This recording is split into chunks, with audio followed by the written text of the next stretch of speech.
I've got one question for you. Are you ready to get your game on?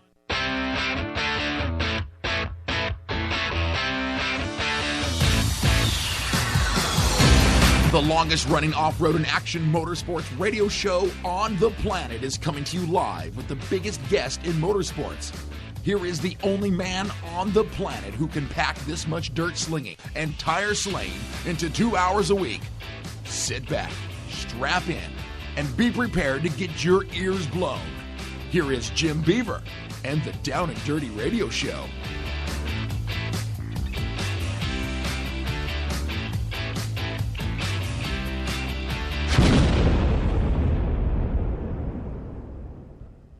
Good morning and welcome to the Down and Dirty Radio Show, lit up by Rigid Industries and schooled by Dirtfish Rally School. I'm your host, Jim Beaver, just like I have been for 3 years now. This is our third anniversary show, airing live today from Park City, Utah, at the House of Hoonigan Racing.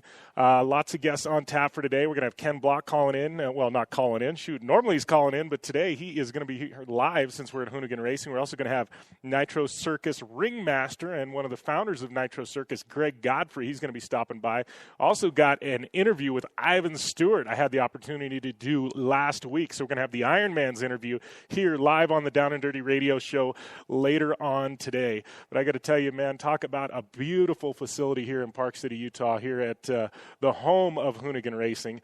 It's pretty amazing. I'm lucky to be invited out here to do this. But, yeah, this marks our third anniversary, 3 years. I won't say to the day, but right around here, it's been 3 years since we've been on air. And I got to tell you, it's been a roller coaster ride. I want to thank all of you who have been with us from day one and all of you that just started maybe listening in today. Maybe this is your first episode, but I want to thank all of you because without you listeners, we wouldn't be where we're at today. So super stoked to to have you guys on board, have you as fans, listeners.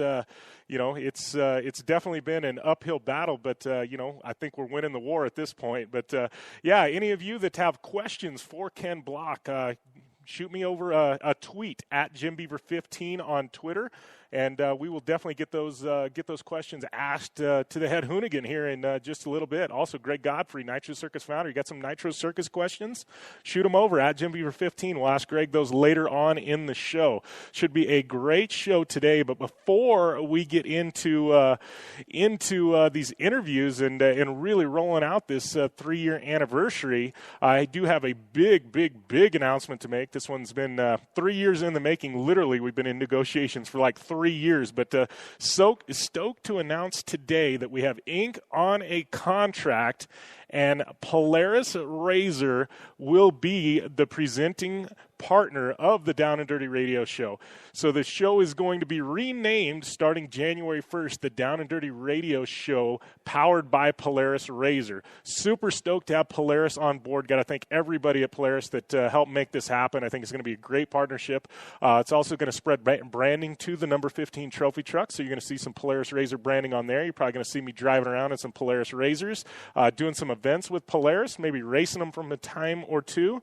And also, I'm going to be doing some live radio. We're going to do Down and Dirty Radio Show live from a lot of Polaris consumer events. So Mint 400, I know that's back on the calendar. We're going to be live from the UTV World Off-Road Championships. We're going to be doing some stuff with Camp Razors and possibly, who knows, maybe some Terracross events and a lot of other things. So very, very excited to make that announcement. I've been sitting on it for quite some time, though. Once in a while I like to kind of tease you guys a little bit, and I was lucky enough to past couple of weeks be able to get some Polaris Razor athletes on air and tweet some stuff from Camp Razor and Instagram it, and so I don't know, maybe some of you caught on, maybe some of you didn't, but just really stoked to make that announcement. Polaris, one of the greatest power sports companies in the world, and such a high quality machine. So I got to tell you, I'm excited to to get a 1,000 myself, go out and slay some dunes and have some fun out in the desert. And who knows, maybe I'll strap on my race suit and show up at one of these UTV races and see how I compare with the likes of RJ Anderson. So should be a fun project. Thank you to everybody from Polaris who made that happen. It's definitely going to be a fun partnership, I think, for both parties. Also, I know you fans, we made the announcement a couple weeks ago, but Fantasy Supercross, Down and Dirty Radio Show Fantasy Supercross, we're debuting it this January. We've teamed up with the guys from FantasyActionSportsLeague.com. We're doing Down and Dirty Radio Show Fantasy Supercross. We have a title sponsor for that, and what that means is I can tell you what prizes you're going to be able to win. It's free to enter, and I got to welcome KMC Wheels. It's going to be the KMC Wheels Down and Dirty Radio Show Fantasy Supercross starting January 1st. And what we're going to do is we're going to give out some wheels to the winners. So that's right. You listeners, you want to get involved in some Fantasy Supercross, be following me on social media and on the website. We're going to make some announcements here in the next week or so where you can go and sign up for that. Free to sign up. And if you win, you're going to get a free set of KMC wheels for your ride. So definitely is going to pay to play, so to speak. So super stoked on that. Thanks to KMC Wheels for getting involved with Fantasy Supercross and the Down and Dirty Radio Show. Looking forward to that, and I think it's going to be a lot of fun, and hopefully we can get some celebrity guests involved. I know a couple of the boys here at Hoonigan Racing already said they want to get involved in Fantasy Supercross. They want to play. So, not only are you going to be able to do battle on a weekly basis in Fantasy Supercross with me, some of the boys from Hoonigan Racing, and we'll reach out. Maybe we can get some pro riders on. You never know. But super stoked on that. And, it's tell you what, flew into Park City yesterday and here at, came to Hoonigan Racing, got everything set up, and first time here. And I got to tell you, this facility absolutely amazing here in Park City. With these shipping containers, you see the videos online, you see the tour. It really doesn't do itself justice. It's pretty amazing what they were capable of doing with these shipping containers and what they actually did. It's just, it really is mind-boggling. The way they're laid out, and it's so. They did it in such an elegant way. It's pretty trick, and I'm definitely going to be posting some pictures from here, throughout the day, and who knows, probably the next week. But had a chance myself to see some of Ken's project cars, obviously race cars. I've seen them before. I saw the Hoonicorn at SEMA, but I didn't get a chance to get up close and personal. I actually got to sit in the driver's seat of the Hoonicorn. Wasn't allowed to turn it on, disappointingly. But I got to tell you, that Hoonicorn is it's amazing. I mean, it's a one-off car. We all know that. But, what they were able to do with, I believe it's a 65 Mustang. I'll have to get the correct answer from Ken, 65, 66 maybe. What they were able to do, all-wheel drive, sequential gearbox. I mean, it's truly one of a kind. And to see that big V8 packed in there, that Roush V8, it's a remarkable piece of automotive engineering. That's for sure. I don't think when they invented the original Mustang, they ever would have fathomed that something like this would ever be. Would ever take place, and just looking around this place, I mean, it definitely is a museum to all things Ken. It's got some homage to DC shoes. Obviously, he's got a collection of all of his driving shoes over the years and some of his signature models. I mean, we've got remote control cars all over the place. The Dirt video game series. Just different automotive chemicals, cleaners, anything he's lent his name to, signature sunglasses, T-shirts. It's pretty cool, to see. It's pretty cool to see, what's going on, kind of his legacy, and he's only been involved in motorsports for about 10 years now. And I think that's what's, super cool about it is, he's got so many trophies. I mean, some of the stuff from Gymkhana Grid over in I got to tell you, there's one that's like this Knights in Shining Armor. It's like a glove from like a Knight's, armor, and it's got a can of Monster in there, and it's from a Gymkhana Grid. And I mean, it's just pretty remarkable. Some of the stuff just walking around here. I mean, he's got some of the some of the roller skates from Nick Schwartzman that they did that video piece for one of the Gymkhanas, and tires and wheels and X Games medals. It's shoot, I'm sitting here and at a table that's made out of skateboard decks. I mean, it truly is a pretty cool place, and to see the way it's all laid out, and then the shop back there is just absolutely spotless. So definitely, I would say this is I've aired at a lot of places. It's definitely got to be one of the coolest places the Down and Dirty Radio Show has aired, though. So yeah, if you're just tuning in, this is the Down and Dirty Radio Show. We are live from Hoonigan Racing here in Park City, Utah. And if you got any questions, I know I got a couple listeners found that chat board that we've got snuck in there. But use the chat board to answer some questions. Also, use Twitter at JimBeaver15. Tweet me those questions. Anything for Ken, anything for Gregg Godfrey. We will definitely get those questions asked. Already got some Ken Block questions rolling in, and we will definitely get those answered for you guys. And it's going to be a heck of a show today. And like I said, we've got that interview with Ivan the Ironman Stewart. And Ivan, geez, man, he's had a tremendous career, and it seems like really the past 10 years since he's retired, he's even become more busy. So we definitely have look forward to airing that interview with Ivan the Ironman Stewart, and then let's not forget Best in the Desert, Henderson 250. We're talking all this about Hoonigan Racing as we are here. Ivan Stewart, Gregg Godfrey, Nitro Circus, but let's not forget Best in the Desert. They capped off their season 2 days ago at Henderson, Nevada. So Best in the Desert, Henderson 250. We are going to get into that. We're going to break down all the results and these championship battles, as some of them were going down to the wire. Some of them, like Jason Voss, kind of had it in the bag.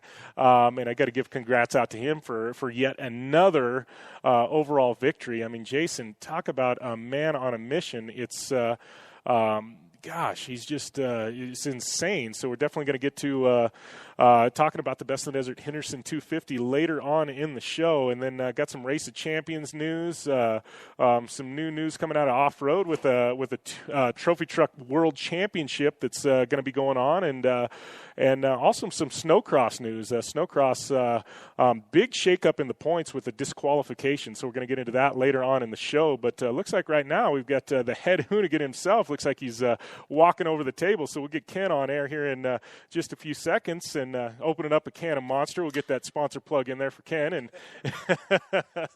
yeah. It's got to tell you, man, this place, the pictures don't do it justice, Ken. Well, thank you. I I like to come work in a very nice creative atmosphere, and this does it for me. Yeah, definitely. I mean, I know talking with the guys, I mean, this was a big, this was a long-term project. And, how did you even decide on this? I mean, with the shipping containers and then the layout, because, I mean, it had to have been one of those things, once you even started, it was kind of just, you can't even blueprint something like this, can you? Yeah. The funny thing is when I started with Ford, my intention was not to have a race shop or office or anything. And, I was using M Sport to run the cars in Europe, and Andreas and his Olsberg's teams run the Fiesta here in America.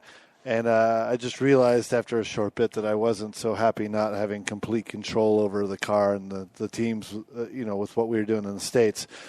So we decided, okay, we got to find a path to run our own cars, run all of our own equipment, have our own motorhomes, all that sort of stuff, which – you know how it is. It means a lot more overhead. Yeah. It means, carrying a lot more equipment on the books and having a place to store it all. So the idea of putting this place together finally came to fruition, mainly because, like I said, I didn't want to have to do that all myself, but eventually I decided I had to control sort of my destiny, especially with the cars here in America. So when we sat down and said, okay, well, what does a Hoonigan Racing shop look like? And unfortunately, I have this problem that I can't do things half-ass. And everything that I do has to represent what we do in a certain way.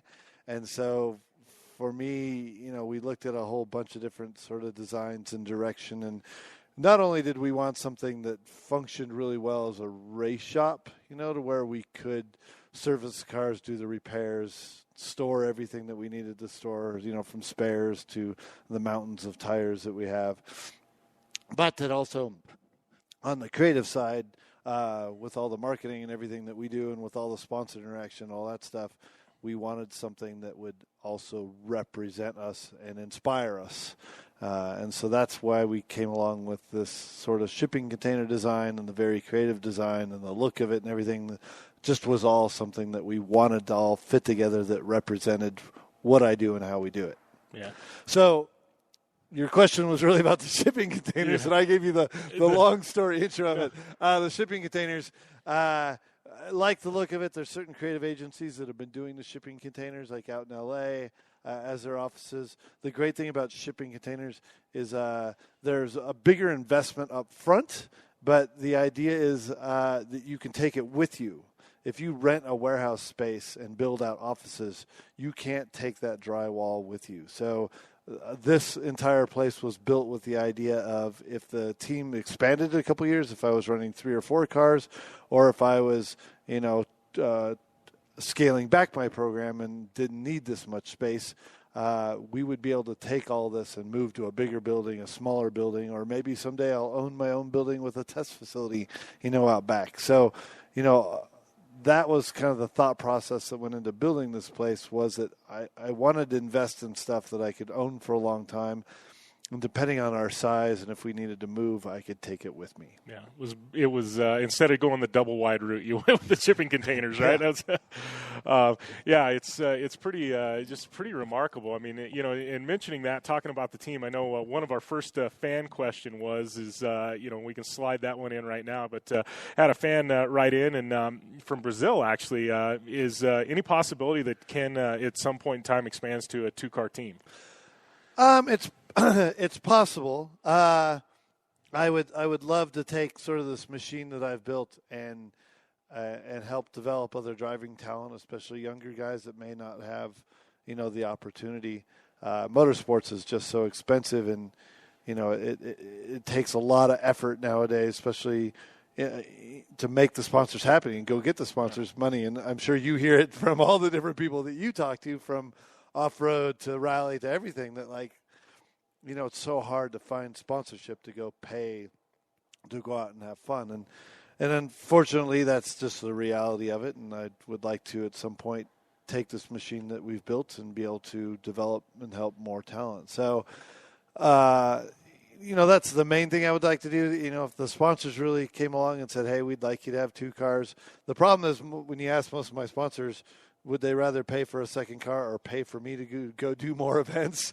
They would actually rather have me go do more stuff around the world. So that's what ends up happening. We have Monster come in and say, okay, we want you in Korea and Japan and Spain and Italy this year. So instead of that money going towards an additional car, it goes towards me being flown in different places around the world to do different events for those sponsors. Well, and that's going to be cool for you, though, because, your brand is so global. I mean, a lot of drivers are known in the United States, and outside of, East and West Coast, and everything in between, they're not really known worldwide. But, I mean, you're able to go to Italy, and, you've got such a fan base there, or, South America and all these other places, and it's got to be kind of cool for you. Yeah, definitely. I sit in a very lucky place in the world of motorsports, with the things that we've done, marketing-wise, and definitely with the message that I've had about having more fun with the vehicles. And I think most people, have put out there as a message. I've definitely attracted more people. And,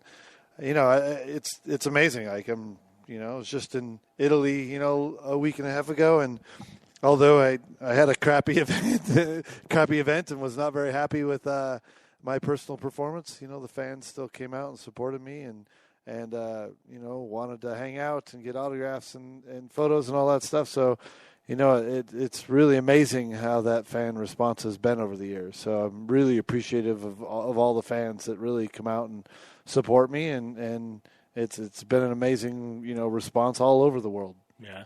Well, when you started rally racing 10 or so years back, I believe a little over 10 years, right? Yeah, just this is my 10th year. Yeah, I was going to say, I mean, did you ever fathom where you'd be now? I mean, you figured you were just going to go and do a few events here and there. I mean, do you ever fathom, you have this facility and be, going around the world?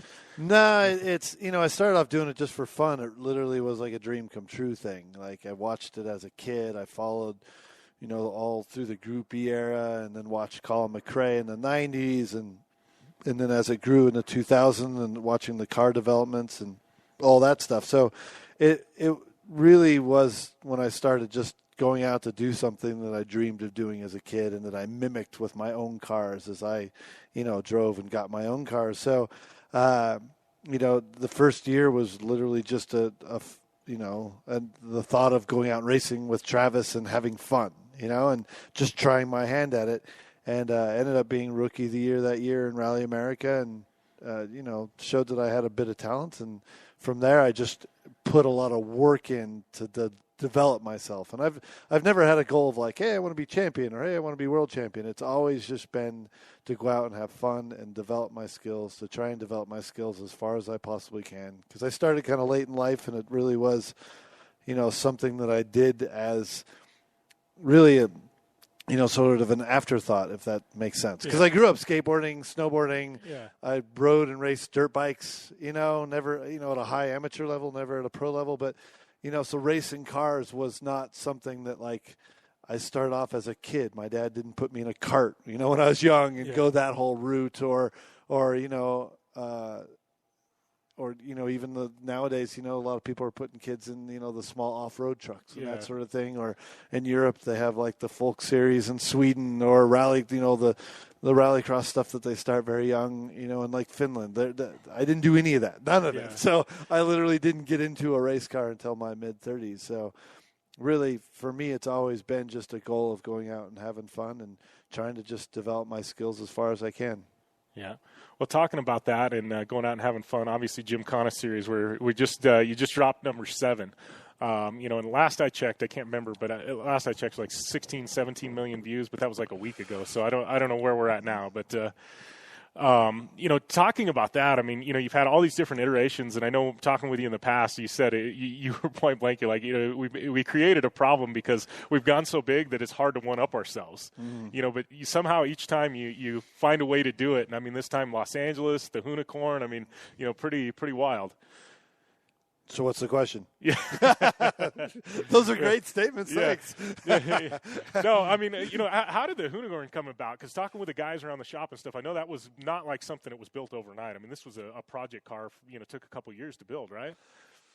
Yeah, I mean, for me, like you said, like every time that we do these things, I have the challenge to one-up what we've done in the past, and that's not very easy. And really, the biggest one being Gymkhana 5 was a really tough project, and I knew when I got done with it, I kind of screwed myself that one was going to be so good that it was going to make all the other ones, kind of pale in comparison, and it really did. Being able to shut down, the areas of San Francisco and be able to drive the way that I did from like the jumps, to being out on the barge, to the bridge, all that stuff was just insane. Like I'm very, very fortunate that I've been able to do that sort of thing and create that sort of video.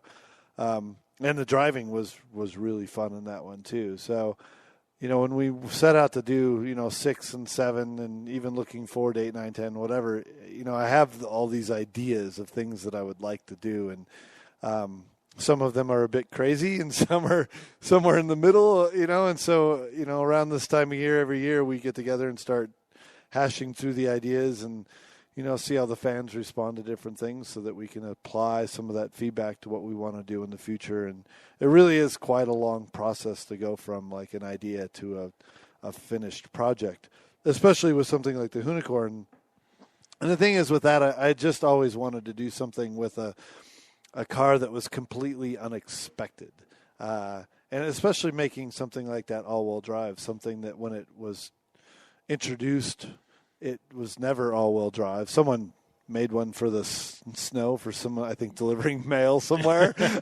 But it was never built as a performance car. Yeah. And the all-wheel drive systems really, as far as racing, came in, in the mid to late 80s, and in the 90s and 2000s, it was really developed a lot further along. So, taking a car that was built in the 60s, long before the all-wheel drive systems was really perfected, and putting this system in there and then driving it a way that's really quite unnatural for that car was just something I really thought would be sort of shocking to a lot of people and quite dynamic at the same time. So that was the initial simple thought, to do something with an all-wheel drive system that was just completely unexpected. So thus we ended up with the 65 Mustang.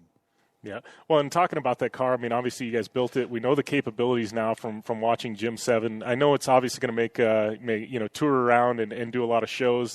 Any chance we see it maybe do a Gymkhana Grid event or something? It's possible. The main thing was getting it built and then getting this video done, and then beyond that, we just haven't had much clarity as to what the sponsors will want us to do with it and that sort of thing. And I mean, I would love to do it with Gymkhana Grid with it. I'd love to go somewhere like Gapville or Goodwood with it. Yeah. There's been several requests, from different places around the world, New Zealand, South Africa, stuff like that, for me to bring it out and do different things. So, yeah, it's just a matter of how it aligns with my different sponsor requests and different events and that sort of thing. So we'll figure that out in the next couple months and have a schedule for it. But seriously, like that thought hasn't been, really anything at all, because the video we just put out 3 weeks ago. Yeah, exactly. So now it's a matter of kind of figuring out what we do with it in the future. And the thing about it is by far the funnest car I've ever driven.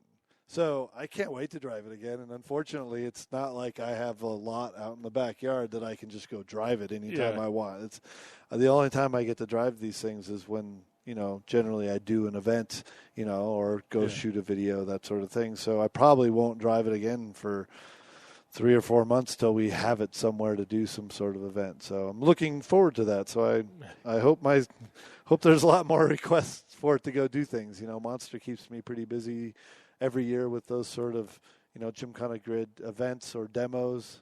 So hopefully, one of those will be up in the early part of the year so I can go drive it. Yeah. Well, talking about this year and some of the events, obviously, you did a few stage rally events, probably not as many as you'd liked, but let's talk a little bit about GRC. You guys, ended last year on a good note, winning in Vegas. Come into this year, and I mean, you came out swinging in Barbados, leading the race. We obviously kind of know what happened there, but this year, I mean, week in, week out, I mean, you guys, heat race wins. I mean, you guys were absolutely the fastest car on course. That'd be pretty exciting for you with the GRC program to see how it's progressed. Yeah, last year, meeting 2013, I actually had a really good year, but unfortunately, in the final points and the number of wins and sort of stuff like that, it didn't really play out. I mean, I was the fastest qualifier and won the most heats. So that's what you want to do as a race car driver, to set yourself up to be, in the best spot in the main. Unfortunately, in 2013, being on the front row in the main was pretty bad because, the courses weren't designed as well. We had more dirt corners, and they weren't, the organization of GRC wasn't penalizing people as much for taking people out in the first corner. So I got taken out a lot in 2013, and so I ended up third overall in the championship. But I knew coming into 2014 that we had a good setup with the car. The stuff that I had learned and what I was doing with the car was quite good, and so we just basically for 2014 just developed even more with what I was doing and what the team was doing with the car. So once again this year I was fastest qualifier of the whole championship. I won the most heats, and I had 2 wins. So, on that side of things, I'm extremely happy. And even looking into 2015, I'm going in again with a lot of confidence. Hopefully I can minimize some of the bad luck and errors on my part, and hopefully be standing on top of the podium at the end of the year as opposed to getting second. So, but, the team put in a really good effort. If it wasn't for maybe just the mistake at Barbados or the mistake in Seattle, I would have easily won the championship. But it is what it is. I lost the championship by 5 points, which is only 1 position, and it is what it is. I can't be too bummed about it, but, it was really disappointing, though, to lose out on that. It sucked actually going across the finish line in Vegas and knowing that Yoni was 1 position behind me in second, knowing that I didn't have what it took to win the championship. All I needed is one person between me and him, and I would have won the championship. But it is what it is, and had a great time racing this year, and look forward to next year. Yeah, and I know you went over, I believe, for the first time, ran some RX events with World RX this year. How was that? It was really good. I enjoyed racing those events. I only did 2, but they were real rallycross tracks. Rallycross has been around in Europe, 20 or 30 years. So there's a bunch of rallycross tracks around Europe that are all built in, that are all quite good. And that's the reason why I really wanted to go over there and race those, because our GRC tracks here in America are all tracks that are built temporarily for that event. We don't have any permanent tracks whatsoever. So I wanted to go over and race, against, that top level competition that they have over there in Europe, and do it on these tracks that are permanent facilities. So it was really cool to go over there and do that. And, some of the entries, on those events, was like 40 or 50 supercars, which is incredible considering we only have, on average, probably 15 here in GRC. So it's cool to be able to go over there and get a third and get a fourth, in a series that, I don't know at all on, on tracks that, I didn't know whatsoever till I arrived. So it was a really cool experience, and I hope I get to do more sometime in the future. Yeah. Well, and skipping over and talking about WRC a little bit, I know, you always make it a point to try and at least do one WRC event. You guys in the past have, as a team of you used to be named the Monster World Rally Team. Yeah. What's it take for an American or an American team to go over there and compete? Because I think a lot of people think, we've got all these drivers here, Ken could go over there and he could win the championship. He just needs funding and stuff. I mean, what does it really take for an American to go over there and be competitive? Because you've been pretty competitive and scored points at some rounds. Yeah, the biggest thing is you need to do it for many years, and you need to do it at the right level. And that was the unfortunate thing for me is when I went to do the WRC, I wanted to do it as a 3-year program, do every event, and do it with a second car so that I would have someone to help me, do all the testing and learn. And unfortunately, I had a program all set up to do that. And right before we started racing in 2010, one of my top sponsors dropped out of their commitment. So unfortunately, I didn't have the program that I needed to go achieve at the top level. But I still went and did it. I did 7 events the first year, 9 the next year, and had to cut it back to 3 the next year. And and unfortunately, it's all budget related. It really is. It's so expensive, to go race WRC at the top level, and you really need to do all the events, get all the testing in. There's no way to compare against the top drivers in the world that are on a factory team that are testing constantly and doing all the events and have that whole support. There's just no way to go battle those guys without the entire full commitment, and I just never had that budget to go do that. So anyway, I'm answering your question in kind of like how it worked for me. Yeah. So really an American could do it just as, a French driver could do it, or a Finnish driver or a Canadian driver. It's a matter of really having the experience with the events and having the budget to be able to go out and do it consistently, because you need to go back to these events several times. The first year you go to, say, WRC France, you write your notes from scratch. Then you race the event, you get that experience. You come back a year later, you take those notes that you wrote the year before, and now you're going to do 2 passes of recce on those notes and make them even better. So the thing is, most of the drivers that drive these cars can drive them quite quick. I can drive these cars, almost at the same level as some of these top drivers. But the problem is I have such little experience with writing the notes and wrecking the notes.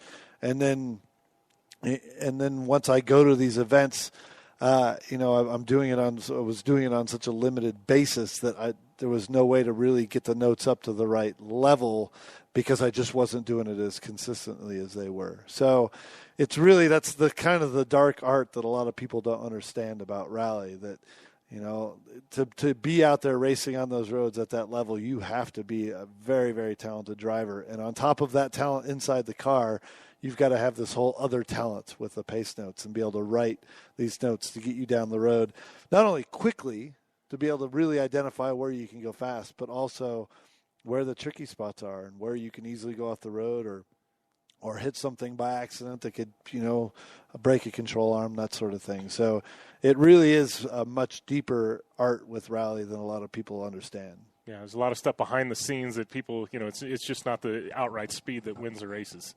Yeah, well, it is outright speed, but there's a lot that goes into that outright speed and a lot that you just never see. You see these nice clips of guys racing down the stage, and it looks amazing, and it the sport is genuinely an amazing sport, but there's so much in it behind the scenes. It's just, it's similar to like the Baja 1000. Yeah. Like, the guys that win that have spent weeks down there, driving that road and prepping for it and all that.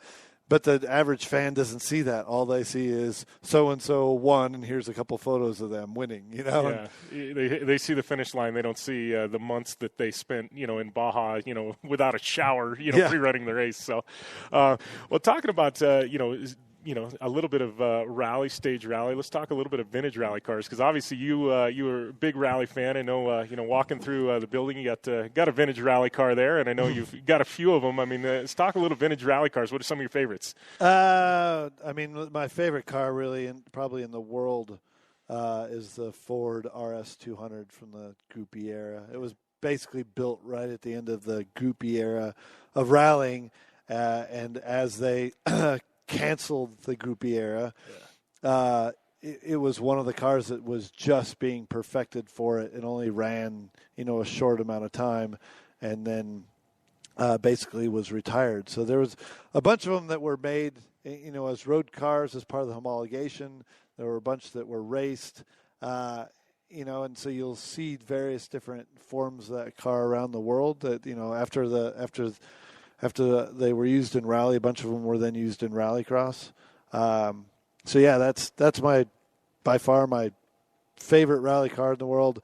The other one is the Mark II Escort, which I own a 1978 Mark II Escort, and bought it a couple of years ago. I've tried to race it twice, and it just broke both times because basically it was built in England to run tarmac rallies, and we brought it over here and tried to run it in some gravel rallies, and it just wasn't built for it. And it's one of those things when I bought something for too cheap, and it just didn't hold up for what I was doing. So we've gone back and rebuilt it some, and we're going to use it for some different stuff fairly soon, because it was, if I ever go back and do more gravel rally with it, Actually, with that type of car, I'll go buy a specific car for doing that. Yeah. That car just was never built for it. So we'll see. I love that. Love that car, and the chassis and everything, the way that you drive that car, it's a rear-wheel drive rally car. It's just completely different than, anything else that I've driven, in my career. So I really enjoy it because it's such a big challenge. I suck at it. I can go fairly quick with it, but not as quick as a lot of the like top level guys that drive those Escorts, but that's why I bought it. I want to get that experience for the long run. Someday when I stop racing, the Fiestas at the top level, that's going to be my go-to for going out and having fun on stage rallies. Yeah. Well, you feel like driving some of the older vintage rally cars and stuff like that. I mean, give you a lot of respect for how far technology has come. Yeah, absolutely. But the amazing thing, though, is like that car, it handles amazing. Like, they're really fun to drive. And the way that they've set them up, back then and even now, with modernizing some of the equipment, it's still an incredibly handling car, and it's quite quick. So I'm looking forward to the day that I get to go back and do more of that stuff. Yeah. It's not going to be anytime too soon because I'm so busy with everything else I'm doing, but someday I will. Yeah. Well, and talking about rally, I mean, it's not just you, but your whole family. You know, you go to the events, and you know, your wife, your kids are all there. It's really become a family type atmosphere for you, and that's got to be pretty cool to be able to have your family involved. I know your wife does some stage rally here and there, so you know, it's got to be cool for you to have your family involved with everything you're doing. Yeah, absolutely. I mean, my wife is very dedicated to our relationship and our family, and wants to be at as many events as she can possibly get to, and brings the kids out. And my kids have just grown up with it. You know, one time my daughter, you know, got home from school and was like, "Daddy, my friends don't believe that you're a race car driver." and for them, it's standard. I mean, my kids can name everyone in the GRC series and know their cars, and my 3-year-old is actually the one that knows them the best, you know. And it's just a matter that that's the way that they've been brought up, and they really love it. And for me, it's great to have them along on, I don't know, roughly 70% of the events, and it's great to be able to share that experience with my wife and enjoy, you know, our relationship, being able to travel the world together and then bring the kids along and have them experience life in such a bigger dynamic way than just sitting at home. Yeah. So we're getting a couple of fan questions in, one from earlier and then some more rolling in. But as we wind this down, first one, obviously, you know, it's about Formula Drift, and wondering if, you know, you do a lot of, you know, obviously drifting with Gymkhana videos and stuff like that. Is there a chance we ever see Ken one-off a Formula Drift event and say a Mustang or something? Most likely no. I mean, like anything, you know, the guys that drive that stuff and the cars and everything are so specific to that. And those guys are competing at such a high level now, from, you know, Vaughn and Forsberg and Saito, all those guys. It's amazing what they do. I really enjoy watching them. I'm friends with a lot of those guys. They're just so talented. But my entire career really is all-wheel drive. Like, that's my experience. That's all my intuitions, everything go to what an all-wheel drive car does. So getting into a rear-wheel drive car and trying to do that, it's possible. It would just take a bunch of time for me to get to those guys' level. It's, you know, it's not something that you can just jump into a random car and expect, oh yeah, I can go compete at the top level of Formula Drift. It just isn't possible. And that, to me, that's sort of discrediting what those guys do, to think that I could jump in and do that. You know, I have my talents in what I do, and they're incredibly talented in what they do. So for me to just be able to transfer over to what I do to rear-wheel drive and in a tandem style just isn't realistic for me to think I could go do that. Yeah, and kind of lead into the next question that we got. But basically, putting you on the spot, we're going to see a Gymkhana grid in the United States anytime in the next year or two. I would love to. It's on my list of things to look at for next year. But the thing for me is, like, I am not an event organizer. I just am not. Like, I own the trademark. I own the series, and Monster has been great with doing the series over in Europe. And for me, it's a completely hands-off thing. We help advise on a few things for them, but they run that series and have me over for the final event, and it's awesome. I don't have to do that much. But for me to go do it here in the States, it's a lot of work. It's hiring of people and managing and money and time, and it's just something I don't have time for at this point. So eventually, you know, once my career slows down, maybe I will get back to something like that. But we'll see. The biggest bummer really for me was when we had such a great Gymkhana Grid event at X Games in 2013, and then X Games moved to Austin.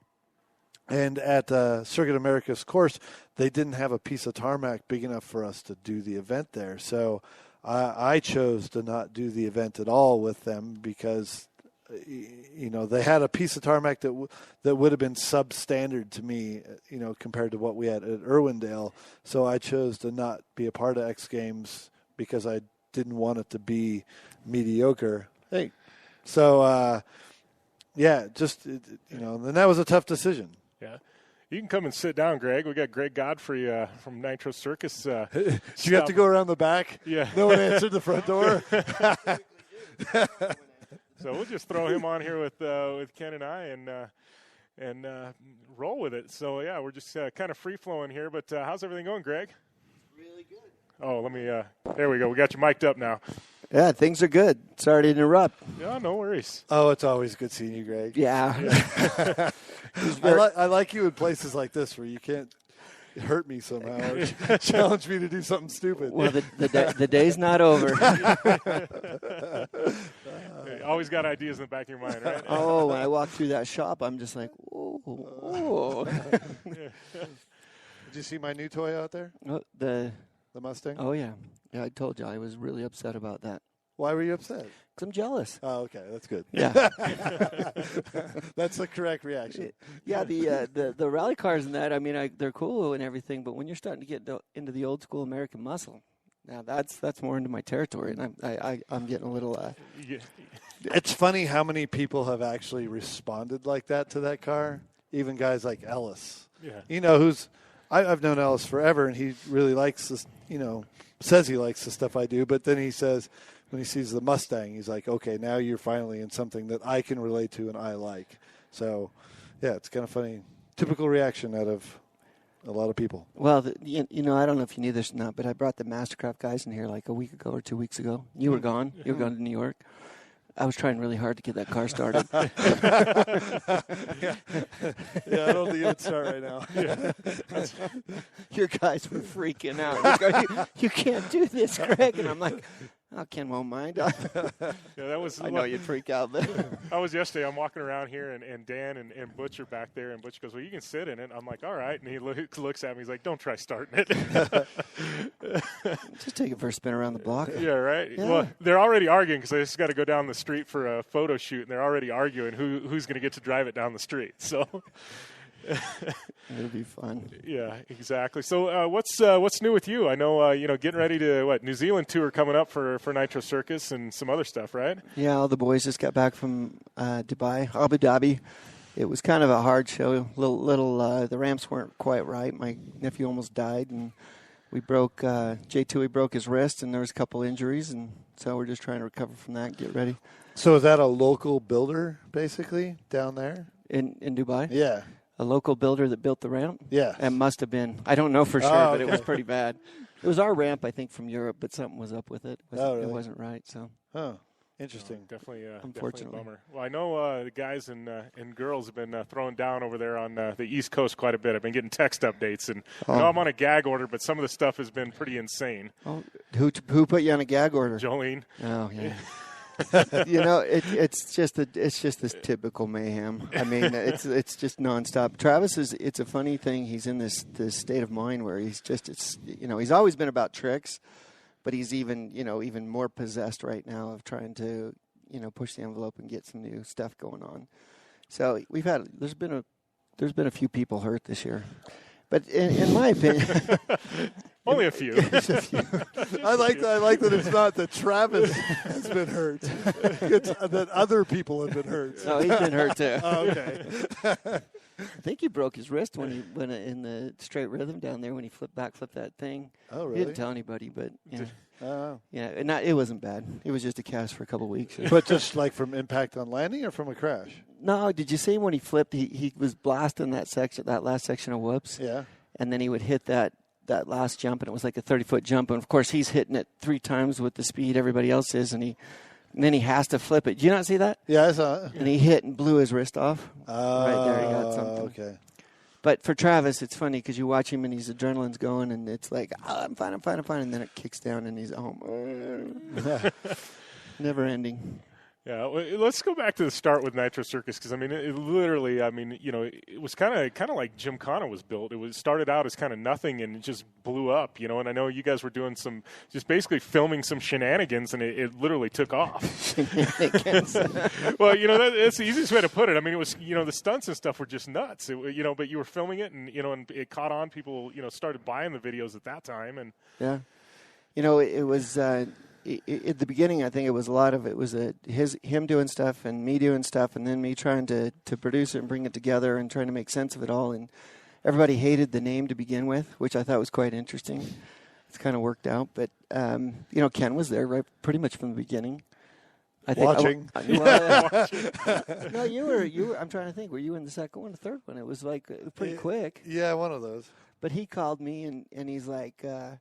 or I don't even know how it came about, but we started talking. I truly don't remember, but he's like, can we do this? Can we do that? And kind of evolved, and that was fun right in the beginning because that was the beginning of the Gymkhana days. I think it was the third film. Yeah, I think so. Was that when we did the stuff out at your at the trucking place? In the Salt Flats. Oh, yeah. And then I ran you over. Ken hit me with the car. That could have been so horrendous. Totally my fault, but I fell off the front of his car, wheel spinning, and for some reason my hands didn't get caught in your rear wheel, and it just punted me. I mean, completely punted me from the car. But that's all. Yeah, it evolves and it progresses, and you start to find people that you enjoy working with and want to do things with, and it's kind of gone into this other monster now with live shows. I have a question for you. Yeah. On the early videos, how much did you edit and how much did Travis edit? I edited probably about 90% of it. Oh, okay. He did come in and help, though, and he was quite, he helped. He was good. Do many people know that he actually does some of that stuff? No. That's what's interesting. Yeah. Because I didn't, and I was giving him shit about some of the edits and, like, how quick things were clipped together. He's like, oh, that's the part I love. That's the part I do. I was like, oops, I guess I shouldn't say that. that's how his brain's functioning. Yes. That was fun because he didn't know anything about film and all that, and I brought him in and taught him, and he really adhered to it, and he was pretty stoked about it. That's how Baja came about, actually. We were sitting one night at working really late and get up in the morning, and Travis goes, we should solo Baja this year. And it was literally a month before the race. It was the longest one, and anyway, we went down and did that. It was quite an adventure. Was that the year you finished and he didn't? Mm-hmm. Yeah, well, I like that story. I beat him in one thing in my life. Yeah. As long as no one knows the details of how it actually happened, it doesn't matter, right? Yeah. Tortoise in the hair, man. Yep. I just stuck with it. I knew it was humanly impossible to go at that speed, at that distance, or at that level. And Travis was like, I can do it. So, yeah, it was good. Well, how was that? I mean, that was a crazy endurance event. I mean, for you to go to Baja, and at that time, I know this year was like 1,300 miles. It was over 1,000 that year, right? No, I think it was 1,300 that year. Was it? It was full 1,300? Because I did part of it. You did, didn't you? Yeah. In one of the wide open cars for Monster, Yeah. No, it was a beast. And at that time, now you go down there now, and there's a lot of pavement in the 1,000, and that thing was there. When I got to the 1,000-mile mark, I've done a lot of endurance stuff in my life, and I was like, "Is this possible? Am I really going to get through this?" Yeah. So yeah, it was good. It was good. Not like this man. I haven't raced like this man and done the things he's done. So. Yeah, but I've never done Ayresburg. Yeah.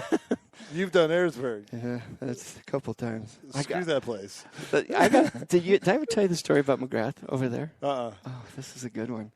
So Jeremy comes over there, and it's like, these guys are unbelievable riders, but Ayresburg's a different animal. And so McGrath's riding with us, we're free riding, and Jeremy's out there, and he's like, he's an amazing rider, and he's doing things none of us can do, and Travis is even having a hard time. And McGrath's like, this is not going to be that hard. I'm like, yeah, Ayresburg's weird, man. It gets you, and he's like, oh, it's just as easy. Just because it's hard for you guys doesn't mean it's hard for me. I'm like, well, okay, maybe this is the truth, But Jeremy comes out, and that year, I hole shotted because somehow, and get out in front so I didn't get roosted, and then David Knight passed me, and then Travis passed me, and then a couple of the Euros. But all of a sudden, I'm coming through this section. It was probably 10 miles out. And I just hear two-stroke just coming up on me, bouncing off the rev limiter. I'm like, who in the hell is this? And all of a sudden, I look back, and it was Jeremy McGrath. Here's 7-time Supercross champion and stupid little old me. And he comes up behind me, and he hits a tree, hits like a stump, and right over the handlebars. And he flies into these trees. I'm like, Jeremy, what are you doing? Oh, I go, calm down. You can't do this. This is an endurance race. Gets back on the bike, and I keep going. I go, you need my help? No. Get back on the bike. I'll go another mile. All of a sudden, crashes again. Goes flying off a cliff. I'm like, McGrath, you've got to calm down, man. You're not going to make it. But then he finally got the mentality of why everybody struggles over there, because they push too hard, too fast, and blow out. But it was pretty amazing, So how long did it take you to finish? That year, it took me. I think I almost beat Jeremy. He did pass me. He beat me by bike, but I was just under 5 hours. And did Knight win? Oh yeah. And how many hours? Yeah, he beat me by 4 hours. We don't talk about that. I know, but that's just what's ridiculous. Like those guys that ride that style of event, like I can't fathom how they get through that stuff so quick. Doesn't make sense. Well, I think it's a lot like when you go over and race the WRC. You know, it's just the level those guys are at compared to where we're at. You know, but you're catching up. You're catching up on that stuff. Yeah, but but that's a really special talent, though, like that Knight has. Like that's ridiculous. Yeah. Well, and then Teddy Beluziak, and now there's a new kid coming out, and I can't remember who won it this year. But I asked Taddy. I saw him at another race, and I said he's won it like 3 times. I said, "You gonna go back?" And he goes, "I'll go back if you go back." And I said, "I'm not going back. I'm done." So, but even on top of that, the Romaniacs was tougher than any of them. That was the worst one. That was just absolute slaughter on your body. So, yeah, Baja's quick. It's a sprint. Erzberg's 1 day. Romaniacs was 7 days. So that crap. It's the hardest thing I've ever done in my life by far. And they say it's harder than Dakar, but I haven't done Dakar, so I can't say. What are you gonna do? When do you go down and do Dakar? I don't know. When I get done doing the stuff I like doing now. But I mean, I think the car would be really fun, and I'd like to do the Baja 1000 someday. But I gotta get everything out of my system of the stuff I enjoy now, and still chasing titles and stuff like that now. So I can tell when I see you at the race, and I see your wife. That you guys are like intense, and you want that, and it's coming. You'll get it. Yeah. Well, I got to say, I think last time I saw you may have been backstage Nitro Phoenix. You maybe had Rick Geiser back there with you. Oh yeah. So I was, immediately I'm going, oh, maybe he's buying a new trophy truck. You never know. So when are we going to see you in a trophy truck, right? I was thinking about it. I'm trying to work it out. I'm just trying to follow Ken's example of how he did it with his race team and develop my race team in the same way. And and Geiser's been helping me, so we'll see. It's coming. I've been working with these guys that run a thing called Driven Experience. Yeah, I know the guys from Driven. Yeah, so Andrew's been helping. We're trying to figure something out. So I love off-road.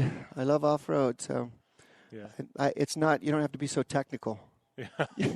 There's a little more margin for error, yes, right? There is. Yes, there is. But when you get against guys like, BJ and these guys are going so fast, so hard, and their equipment's good, and they're practicing so much. But it's interesting, I've noticed that even in the 1000 this last year, when they break, they don't even really try. They're so done because they're so off the pace. Mm-hmm. My mentality is, run it till it's dead, so. Yeah, and it's kind of, I had that conversation yesterday, and I know, rally, it's press on regardless, and it's crazy, with Trophy Truck, we were talking about that, you become so far down, and our racing is almost become, stage rally separated by seconds, and we can run a 500-mile race now, and Trophy Truck's been so competitive. I mean, 15, 20 seconds is separating first from second, and that's one pit stop. So our pit stops are becoming more NASCAR style, and it's just become insane the level of competition that that's happened in Trophy Trucks just in the past 5 years. Yeah, I agree. And there's the amount of money it takes to compete at that level. There's people that aren't, but there's people that are spending the millions and millions, and so you come in with a team. And I watched Ken and Travis do this into rally. They kind of brought in a whole nother thought of thinking and sponsors and notoriety, and obviously what Ken's done with Gymkhana. I mean, it really does need to happen in off-road to not just to get the fans aware of what the hell's going on out there. So people don't understand what is happening and how tight that racing is and how gnarly it is. I mean, I've done it a couple times, but when you're side by side in a trophy truck through a section of whoops coming into San Felipe, I'm not sure there's anything to me more exhilarating, because you're busting through those things at 100 plus. And it's like running on ice. You got another truck next to you trying to take you out. It's pretty awesome. Well, and what's funny is you watch the GoPro of that, and people don't realize you get out of the truck and you go and stand, and I mean those whoops are literally as tall as this table, They're deep. And that's what's amazing, and I think it's the same thing with stage rally. I mean, you guys got GoPros on the cars, but until you're actually in a car going through the woods, you don't realize how close you guys are coming to. Basically you're skirting disaster at every corner. Yeah, I tell people it's one thing to see something on video, and then it's a whole other experience to see it standing on the side of a road, and to see those whoops or see the like a stage rally road through a forest and how close the trees are. But it's a whole nother experience to get inside the car. It really, the things that, like off-road truck drivers are able to do with those trucks, or even what we're able to do with a rally car, we're going at the edge of grip, finding that absolute edge and going as fast as you possibly can. And you can't really experience that from video or staying outside the road. You really have to be inside the car to really experience what that's really like. So it's cool for me always to try and give people ride-alongs whenever we do testing and events and stuff like that from, media or VIPs or sponsors and stuff like that. But I mean, don't you agree? Like, it's just so different. Well, in the stage rally, the thing that shocked me you guys coming into those corners blind, like as fast as they do with somebody yelling some call in your ear, whatever 5925, whatever it is. But I did experience that once or twice of trying to push. That part of your sport. I think it's insane, and you're not just on the edge of grip, but it's coming into something blind and the trusting your co-driver. I mean, that is really kind of a unique element in motorsports. There's just nothing that exists that's that difficult. And I couldn't trust a guy that much. I don't, it was interesting when you guys were learning. Travis we'd have these discussions about it. And he says, there's not a faster driver on the track than Ken. And he goes, he's just got to learn to keep the car on the track. And we had a lot of footage of you going off the track and that co-driver. But, Travis was all those years of experience of racing moto. He kind of had a little bit of an edge on some of that stuff. But he had a problem, too. He had a great co-driver, and but you guys have figured it out and done so well with it. Mm-hmm. But it is. You gotta get out there and get in the truck. There's nothing. Yeah. You wish you could help people. As a filmmaker, I love to try and figure out better ways to put the audience in the car. I don't think you can do it any better than you've done it, but I don't know, smell, your vibration. I mean, I don't know. Yeah, it'll be interesting in the future to see how they try and bring more senses into it. I've driven in a $1 million Formula One simulator. I spent 4 hours in it. And, they give you all the sense of braking and with hydraulics and everything, But at the end of the day, though, it's still a video game. You can never simulate grip. Yeah. That's the one thing. I was basically doing laps around the Monza track, the Monza Formula One track. And it became just a memorization exercise, where to brake, where to shift, all that sort of thing, which is what you generally do anyway in a race car. But at a certain point, you just can't sense grip in a video game. You just never will. Yeah. So it'll be interesting in the long run to see what sort of things they can bring into video games and experiences like that, or even video, if we can somehow bring more dynamic feels into experiencing video. Who knows what's in the future, but, we've seen a lot of technology, develop over the last 20 years, And so it'll be interesting in the next 20 years what's going to be possible. Yeah. Well, it's just in the past few, because I remember I built my trophy truck originally in 06, and it's gone through a couple of revisions. When we built it in 06, the camera system's there. We were designing the truck. Where can we fit this huge box? Yeah, exactly. You know what I mean? It was literally, it was like that. Now it's so easy. You've got a double-sided sticky with a GoPro, and you can stick them anywhere on the truck. But, just in less than 10 years, the camera technology that we're able to do, you're not having to mount a massive, it's just crazy the experiences you can give people, with the technology that's out there now. The best thing along these lines is, and this from Robbie Gordon, he's the best I've ever seen at it. So we'd do a couple of things with Robbie, and he would send his plane over and get whoever sponsor was and bring them out. And they're like, yeah, we'll be involved with racing, so blah, blah. Land in San Felipe, and then they'd jump in the car, and they'd be with him for 2 days. And those people's lives were transformed because the speed and how gnarly it is just to be in the car. Even when you're not driving, it's just to be a passenger. So maybe it's an evolution. You see the video, you get in the car, and then somehow you get into the driver's seat. You can't replicate it. No. There's no way. Well, and it's me. I mean, I've driven trophy trucks. I've driven some GRC lights cars. I've ridden in supercars. I rode in a drift car with Turk at SEMA. But Robbie took me out for Dakar testing with his Gordini. Because he comes out to Parker. Well, you took your life in your hands. And get this. Robbie shows up to test his Dakar vehicle. in a T-shirt, shorts, flip-flops, and no helmet. And I'm like, are you serious? And he's like, I don't wreck. And I'm like, I'm putting my helmet on, buddy. But we go out and test, and the way he was backing that thing into corners and stuff, and I've been into corners hard, but those Dakar vehicles, the way they're designed, I mean, it's apples to oranges to anything else, but I think it's just remarkable what you're able to do in drift cars, rally cars, I mean, everything. They're all different. It's the first time I was in a Pro 2 and trying to back that thing into a corner. That was quite the experience. Yeah. It's up like it's grabbing on wheels, but yeah, all of it jumps around. Getting these car with these guys. I mean, that car Ken's driving is pushing 800. How much does that thing weigh? It's around 3,000 pounds. Yeah, it's nothing with that kind of weight. I mean, what you can do with it and play with it, and you've shown it. But yeah. The trophy truck's a little heavier, but it's got the same motor in it. Well, and you wonder, just with rally cars, I mean, how far the progressions come, and you look at, what are they going to look like 10 years from now? What technology is going to be, and how fast are you going to be able to go? Well, the thing about a lot of these sports, though, and I know trucks is slightly different because there aren't as many restrictions, but the technology has actually advanced so far that they've actually forced a lot of it out of the sport because it just gets so expensive. Yeah. We used to have paddle shift and programmable electronic differentials and all this stuff, and they've taken it all out. The dynamics of the way the car handles continues to improve, but they actually have been pulling technology out to make it more affordable. The World Rally car that I drove in 2010, which was the last iteration of that spec, was $1 million car. It was a Ford Focus.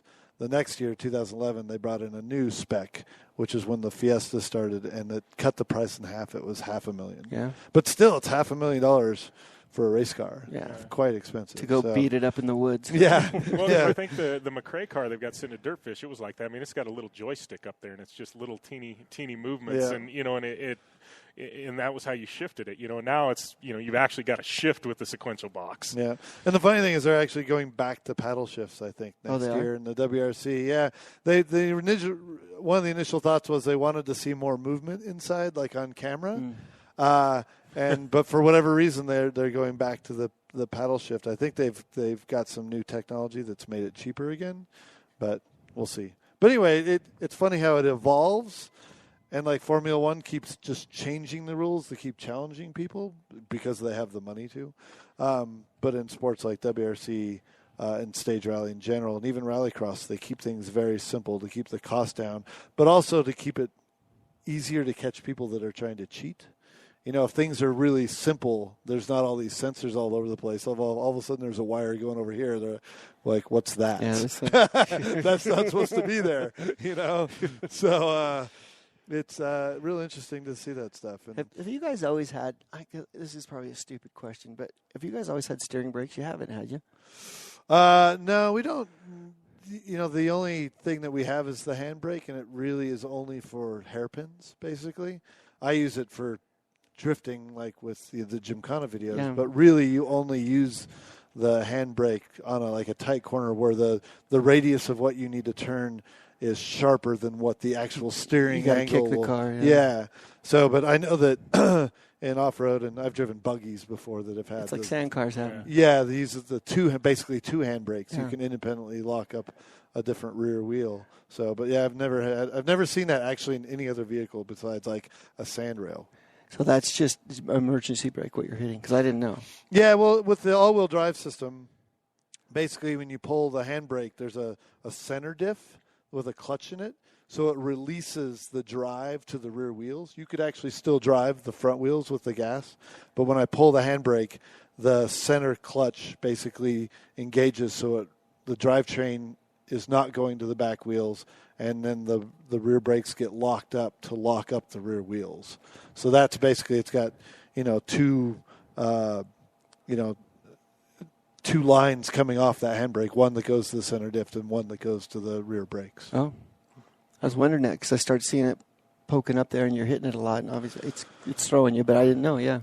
I know. Like in our truck, it's like you said, it's an e-brake. Like I've got one in mine, and it just locks up both rears at the same time. So you kind of lean it into a corner and then grab it, and it'll whip the rear end around. I've never even driven a trophy truck with it. Yeah, there's only a couple of us, me, BJ, and I think maybe Vidosla. There's only a few of us that actually use them. But once you have it in there, and we get into some of those mountain roads, and it's twisting, and there's some of them where you've actually got a 3-point corner. It's nice because everybody else is having a 3-point, and you can grab it and whip it around.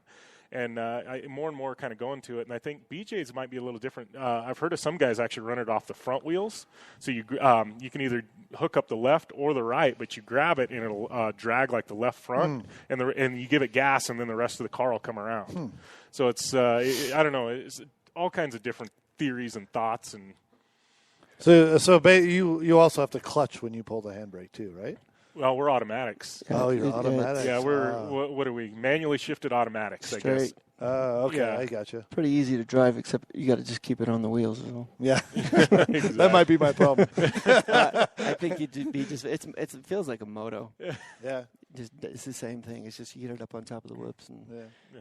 The fun thing for me, though, I did the 1,000 once, just a couple hundred miles of it with Ryan Capes as my the guy sitting next to me. Who, by the way, when we switched after like a couple hundred miles, he rolled us within 6 miles of him driving. Yeah, he's the motorcycle guy. What do you Anyway, expect? yeah. But he's the one that went out and did testing and everything, and I didn't get to do anything because I was sick. But the thing is, like, I really enjoy it because I enjoy the road reading part of it. Like, because that's what I do coming from stage rally is having to identify roads, but also being able to place the car like where you need it after you've read the road or you've heard from your co-driver what's coming up. I really enjoy that part of it. Like I think you'd like it. Yeah, someday. That's his retirement job, right? Yeah. Yeah. Well, the one time I did it, I enjoyed it. I didn't get any time in that buggy beforehand. I just showed up. I'd gotten food poisoning. So I had literally showed up and went straight into the car on the starting line and we started like 16th on the road behind all the other wide open cars. And I just kind of figured it out. And a lot of people down there, they drive kind of like the moto way, like go in and hit the berms and then go. Like that's slow. So I basically took the more momentum style. Yeah, you're right. They're not road racers. They're not. So, but they're not that sophisticated. I passed like all 16 of the other wide opens within like 80 miles. It was pretty fun. Off the start? Yeah. That was pretty fun. It is, yeah. It's different. The dust is a little. Well, you guys. The dust is gnarly. Yeah. Like ramming people to get them out of your way is gnarly. The booby traps are a little interesting too, and the people standing in the middle of the road, and the horses, and people coming the wrong direction. It all makes it quite compelling. Generally, like stage rally, though, if you see a huge group of people, there's a massive jump, right? Same thing in Mexico. If you see a huge group of people, you better slow down because there's something buried or a hole, or you literally you have to read the people when you're racing in Mexico. I bet. Rick Johnson gave me the best advice I ever had when we first started racing down there, and he said they'll come in on the car or a bike or whatever you're on, and he goes, what you do is you swerve at them. So you really actually aim for the people. He goes, and then you get them out of the way. Or a bike, you just come in and you're like, you hold it wide open, and otherwise they'll kind of swarm you and try and touch you. And they do. But boy, when you swerve at them, they move quick. I did. The 1 year we did race trophy down there. Didn't make it too far, but we came through the first section. I hadn't driven the truck much, and on the pavement, and I was like full on wobbling, and I just saw people clearing out. They were running for their lives, coming at them at 80 miles an hour. So, how funny. Yeah. So, Greg, what are you doing nowadays? Oh, I am reinventing producing and directing. So. Okay. Like working on other projects? Yeah. We've developed a show in my family called the Godfrey Clan. It's more of it's character development. It's not just stunts. I don't know what more we can do after the movie. I'm kind of like, I don't know what more we can do without killing somebody. So I want to just build characters and tell stories better. And we've developed some other stuff with Disney. And I've got another show that I'm doing. And, it's been good. It's been really good. Helping out with Nitro a little bit. So when does this stuff come out? Godfrey Clan will probably hit the air in around March. Okay. So, already filmed? No, No, well, part of it. We got a teaser. I'll show it to you. So is that going to be online, or is that what you're doing with Disney? No, Disney's another thing. It's a theatrical. We're doing a narrative theatrical film with them. My background is I'm a filmmaker. I just I loved racing, loved motorcycles, and kind of drifted into that, tied in with Travis. And, yeah, I've just been trying to follow Ken's lead for the last 10 years. He's a marketing genius. But I don't really like business, so to speak. I don't really like marketing. I just like telling stories. So. But one thing leads to another, and it's just these crazy doors that get opened as you start pursuing. And it's been fun. So Travis is trying to kill off all of my offspring now. Yeah. I tried to kill him off for years, and now he's trying to kill off all my offspring. So. So you're still involved with the live shows at all and stuff? Yeah. So are you going to New Zealand because that kicks off 1st of January? Yeah, I'm not going. I've got too many things going on here that we're doing, and it's just honestly, when you do, because you're not competing in the live show, it's great and everything, but when you're not competing, it gets kind of dull. Yeah. You know what I mean? Yeah. Well, you've never been like like a freestyle moto guy. You've not been that. You've been much more of a competitor and done stuff for fun. When you or Jeremy get forced to do something. True. I broke my pelvis in Australia 2 years ago, man. That slowed me way down. Oh, I'm sure. That was a rough one. I can't even imagine. Yeah, that had to have been. How did you do that? Going through a loop on a big wheel. Oh, yeah. Bob Burnquist warned me. He says, this is what claimed Tony Hawk. This is what slowed him down. I said, I'll be fine. My son whipped around it, and all of a sudden I flew out the top, and 18 feet straight to concrete. So that was a mess. Yeah, but things are good. It's we're here in Utah and staying here snowboarding. Hopefully, we're going to go ride a little bit this year. You can be around. Hopefully, if we get any snow. Hopefully, yeah. What do you got going on? I don't know yet. Really? You don't know what you're going to race? I mean, I'm going to be doing rallycross again, but it's just all the other stuff around that we're still trying to work out a schedule. Yeah. So I got lots of requests from lots of different things around the world, but we're just trying to figure out how they all fit together, which is the fun time that we get to do this time every year. So hopefully we'll have that figured out and have a schedule announced in January. So, but it still looks like my winter is going to be quite fun, though. Hopefully I'll be here a bit more. Spend some time with the kids? Yeah, and hopefully it snows. It's not snowed enough this year so far. Oh, it'll come. Another new livery for next year, too, I'm assuming, right? Yep. New liveries, new projects, new events.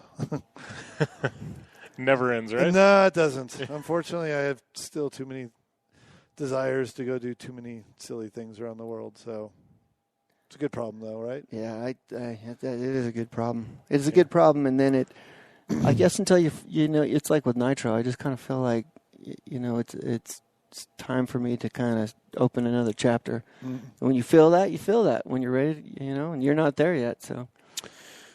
Yep, I am very lucky to be doing what I'm doing, and I'm going to do it as long as I can. Yeah.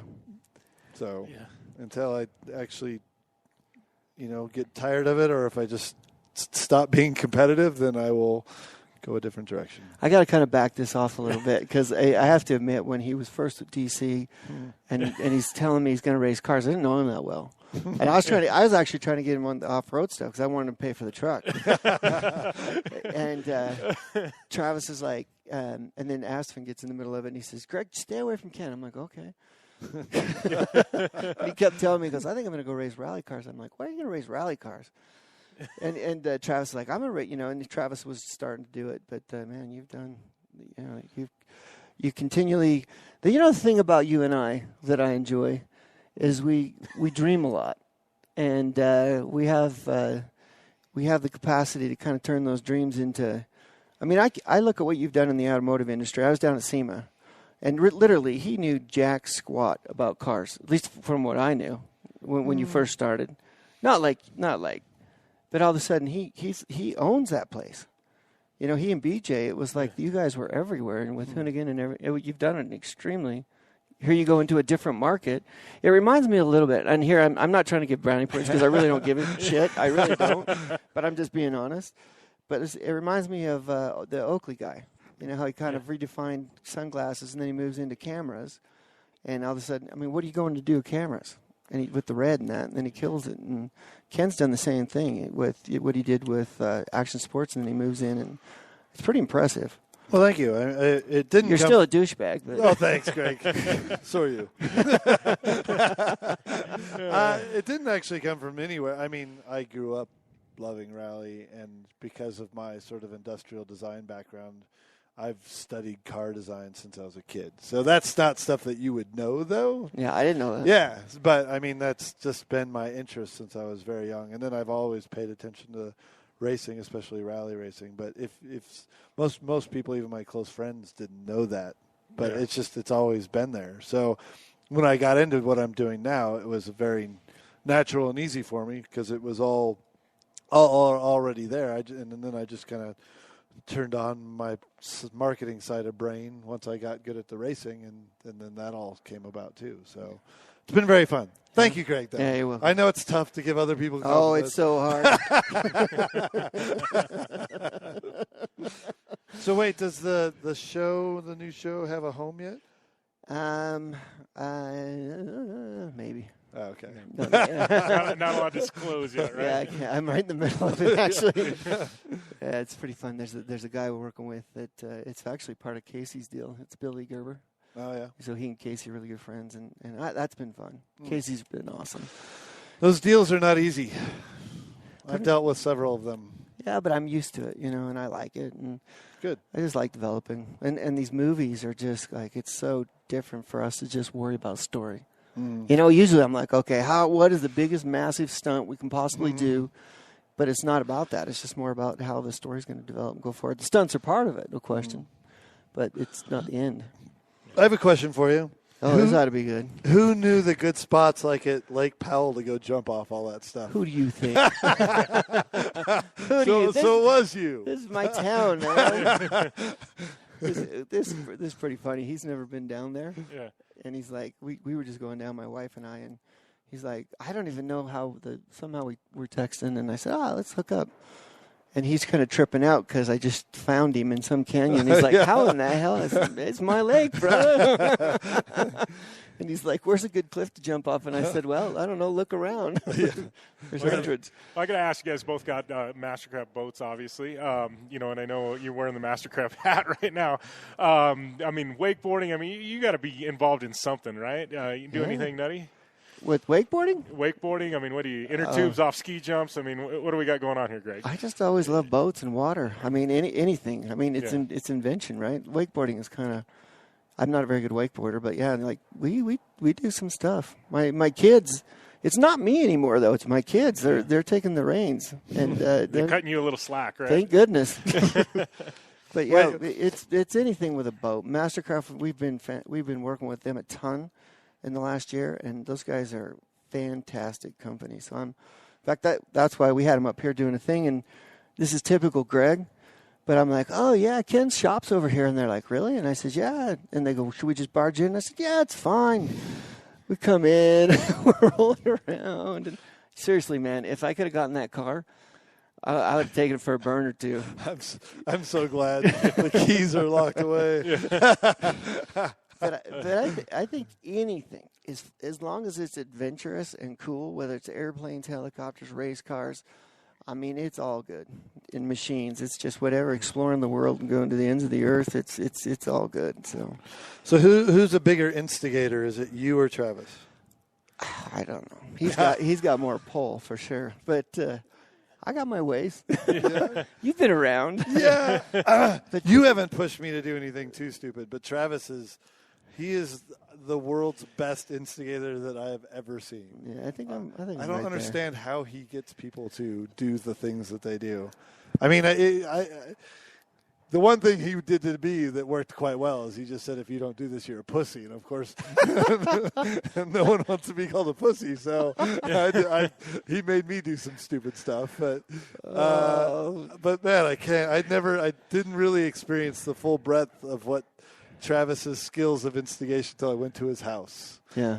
and he just has so many things lined up to throw people off of. For the most part, it's pretty safe. Yeah. Fairly. So, That's I mean, what you I could get hurt, but That's what I hear. You go there and you have no idea what you're going to come out doing. It's just, there's something about that place that I don't want to call it mystical or what, but No, you end it is a little up, you end up doing stuff that you never would have thought possible. So there's a lot of magic, but there's a lot of horrific events that have happened there. Even out at our place, like we were counting the days that we were so lucky. But the last one was, do you know Trevor Jacobs? Mm.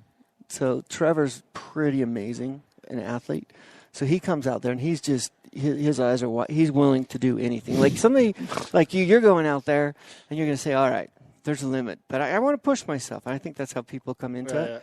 And Travis plays with it, and I play with it. But Trevor's sitting there eyeing that big ramp, into the airbag. You know which one I'm talking about, the triple backflip one. Mm-hmm. And he's a pretty good rider, but he's a snowboarder by trade. And I'm like, he's like, can I hit it, Greg? Can I hit it? Can I hit it? And I said, go get your gear on. It wasn't any instigation, It was just giving him the opportunity. So he comes at it and he hits that thing. Did you remember the footage of that?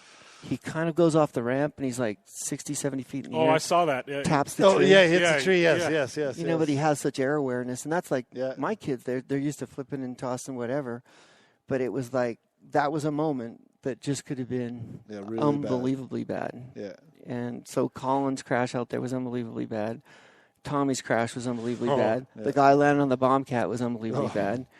There's been some moments, but, I think everybody wants to. And he gives them the opportunity. I think I'm a little more cautious.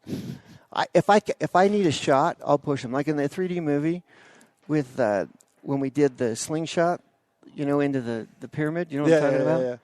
And Jeremy's like, we're gonna kill somebody, and Roner's like, I don't know if I can do it again. And I says, we need 2 more shots. You got to stand. Either you don't do it, or somebody needs to do it. You need to stand up because we didn't finish the process. So it goes back and forth. I think I'm not quite as playful about it. Get a little more serious because we need something. So, long answer. Yeah. So do you do that to your own kids? Oh yeah. But what age did you start doing that to them? Oh, since they're born. Oh, okay. I got to ask. It's our family. That's why I was wondering, am I being a bad dad? I got to say that. No. You need to push them, man. When you guys get medical insurance or life insurance, I mean, they got to ask a lot of questions, right? Man. I don't know what you've gone through, but well, my kids are still young. No, I mean just with you personally. Yeah. I mean, they start finding out what you do, and they send you, all these amendments and. It's amendment upon amendment, and dates and times and when you're going to do what, and it's pretty nutty. Yeah. Hey, is Tremaine a good instigator? Yeah, but Jeff doesn't talk him into gnarly stuff. Yeah. He's unbelievable at talking him into doing. He's funny. Yeah. But he's more used to a non-athletic world. Yeah. People just doing stupid stuff in Jackass. So. But that's why I was wondering how he worked with you guys. Oh, it was like putting on an old glove. All those guys, Knoxville and Tremaine. It was just very easy.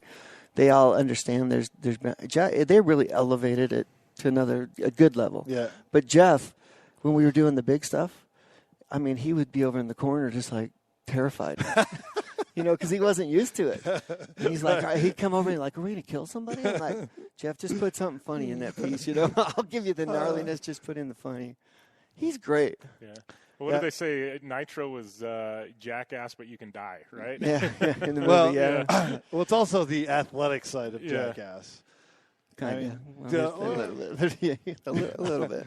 Well, I mean, that's the thing. I think Jackass is that anybody could do that stuff. It depends on their level of fear of death, basically, or having really bad things done to them. But Nitro was where you actually really have to physically have skill on a bike or skis or parachute, whatever, to do this stuff, Think through it. You've got to really think through it to survive it. And they're all athletes, though. They've all competed at some But to put it level. into perspective, I mean, I used to ride bikes in contests and, you know what I mean, in BMX freestyle contests all the time. And I've been off a bike I still go out and toy around. But when we were at Nitro, Jolene's like, well, you can go up the top of the ramp. So I go up there and look down. I'm like, holy crap. You know what I mean? There was no way I was rolling off of that to hit that. But, I mean, it's just you got to have skill to do that. I mean, to hit that ramp and to do the things they're doing. It's just nuts. Yeah, it's going to catch up to it. You know who invented the mega ramp? No, not me. Danny. Well, I just paid for it. Okay, well, how's that? I had to manage Danny and his expectations and the money that it took to do all that. Yeah, there's such an amazing piece of all this collaboration and all these things that have come together, and to be where it is, all of it, what they're doing with Hoonigan and Gymkhana, with Nitro, and with the Godfrey clan, it's freaking awesome. I never thought it would happen like this. No, but it's also been cool to watch it all come together in the last, I don't know, less than 10 years, really. 10 years? Yeah. 11 years. Because, we put out the DC video with Danny's Mega Ramp part in 2004. So, yeah, about 10 years. Yeah. But from like Jeff, I watched Jeff go from Big Brother to then Jackass and watch you guys do what you did. And it's been cool to see all this stuff in the past 10 years really come together. Before that, skateboarding and snowboarding, all that, and freestyle moto and everything were coming up. But really the last 10 years is when things have really gone much more mainstream and really gotten much bigger. It's been cool to watch. Yeah, and it's got to change a little bit. It's like the wakeboarding industry and the freestyle. Something's got to change a little bit, and that's what Travis is trying to do by killing off everybody doing triple backflips. He damn near killed my nephew out there. They were trying to do quads into an airbag. Did you see the footage of him? He went back, and he went back so hard on a BMX bike, he hit the wheel. Ooh, and it stopped all his momentum, so he went straight up like 40 feet in the air and came straight down, walked away. I've not seen that. So he didn't make it to the airbag? Not even close. Oh my gosh. It shot him straight up because it stopped all his momentum when he hit his butt. No forward momentum. It was. Yeah. Was it the big jump to the big airbag? Oh, yeah. Wow. I have not seen that. I'm going to have to look that up. Yeah. It's online. So that's in one of the newer action figures? Yeah, it's one of the I think it's the one that's got the bigger views. And then my one nephew was throwing down that double backflip. Did you see that with the big old, I don't even know what you call it, scorpion thing on a mountain bike? No, yeah. It was. You were at the show. Mm-hmm. Yeah. You were, and did you in Phoenix? Yeah. Yeah. So it's fun watching them too. Yeah. Jeff's the one that called me, and he said, Greg, he went to the Anaheim show, and he says, what in the hell? Why aren't you doing the show on your family? So he's like, let's put it together. So Mr. Remain's going to be involved in that. He's part of that? Yeah. Oh, very good.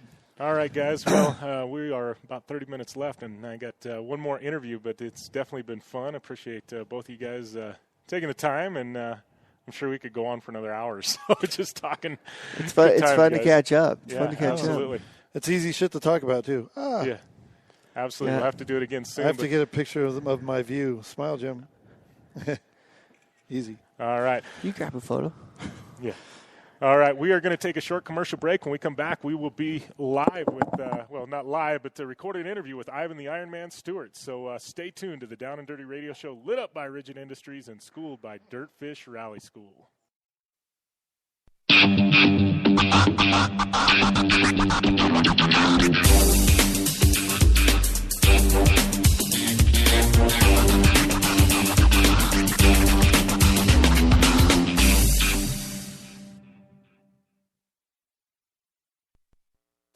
Dirtfish Rally School is the premier rally driving school on the West Coast, located in Snoqualmie, Washington.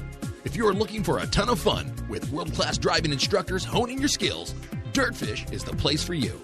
Dirtfish has 315 acres of playground with mixed surfaces for your driving experience. You can spend anywhere from 2 hours to 3 intense days of instruction refining your driving and racing skills.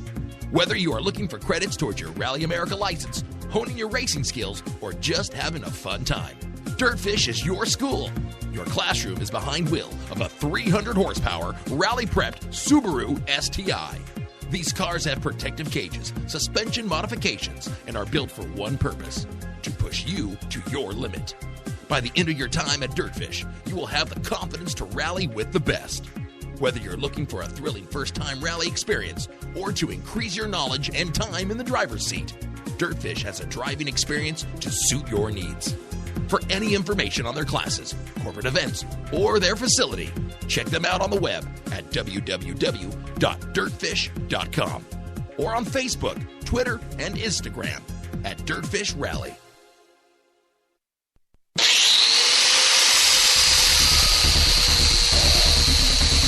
Rigid Industries is the original and #1 LED light bar manufacturer in the world.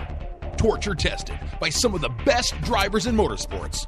Rigid LED lighting products use cutting-edge technology and can stand up to the harshest conditions Mother Nature can dish out.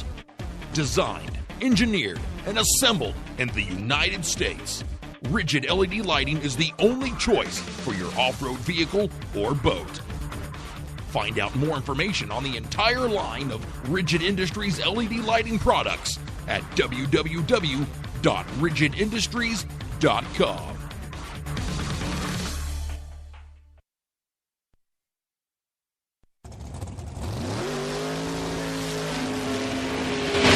Very few companies can call themselves an industry leader. Racetech Seats is one of the few. It doesn't matter if you race off-road, rally, touring cars, sprint cars, drag racing, or boats. Chances are, Racetech Seats have a seat that will keep you safe, secure, and comfortable, allowing you to concentrate on winning. Racetech Seats meet and exceed the FIA crash test standard, are Hans compatible, flame resistant, and offer full containment, meaning you can race knowing you are protected by the best. More information can be found at www.racetech-usa.com. That's www.racetech-usa.com. Racetech Seats. Our passion is keeping you safe. Come to the island and rip it up this summer. Wakeboard Island. It's a skate park on water at Blue Water Resort and Casino. Check out the 2-tower cable system that pulls you and your board over the water. No boats to watch out for, no fumes. Wakeboard Island is open to all skill levels with an open center section for beginners. And for trick riders, a double side kicker in a 60-foot flat box. Wakeboard Island, the best ride this side of the Rockies. Adjacent to the River's Edge Cantina at Blue Water Resort and Casino on the Colorado River in Parker, Arizona.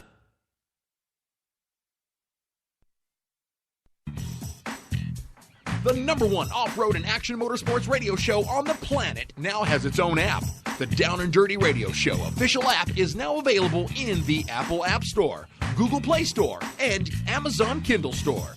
Just search Down and Dirty Radio Show, and you'll have all the latest news, results, and blockbuster interviews from off-road, rally, drifting, supercross, and snowcross at your fingertips. Hours of interviews from the best drivers and athletes on Earth, such as Travis Pastrana, Ken Block, Tanner Faust, Brian Deegan, Robbie Gordon, and Jolene Van Vute are yours at the touch of a button. Download today and never miss an interview. Okay, when you're on the job, you're making tough decisions around the clock. Well, here's an easy one. Ford F-Series. Under the hood, F-Series trucks have the power and fuel efficiency you need. Translation? You can always tackle the toughest jobs without losing a fortune at the pumps. But it's not just all brawn and no brains. F-Series trucks also have a cutting-edge selection of smart technology that keeps you connected, focused, and informed, all while behind the wheel. That's why, on average, every 42 seconds, someone forks over their hard-earned cash to get a new F-150 or Super Duty. No wonder they're the best-selling brand of trucks in America for 37 years in a row. The competition never stood a chance. Ford F-150, Ford Super Duty. #1 for 37 years straight. Not convinced? Get behind the wheel of an F-150 or Super Duty and decide for yourself. Go online to your local Ford dealers. Don't miss your chance to unwrap $10,000 cash, plus iPods, iPads, Xbox One, HDTVs, and more with Santa's Gift Madness at Blue Water Resort and Casino. Come play for your chance at over $50,000 in cash and prizes. Weekly drawings are Wednesday nights and Sunday afternoons through December 21st. Then on December 28th at 5 p.m., the huge $10,000 cash drawing. The more you play, the better your odds of winning $50,000 in cash and prizes. Santa's Gift Madness. See the club for details, and happy holidays from Blue Water Resort and Casino on the Colorado River in Parker, Arizona.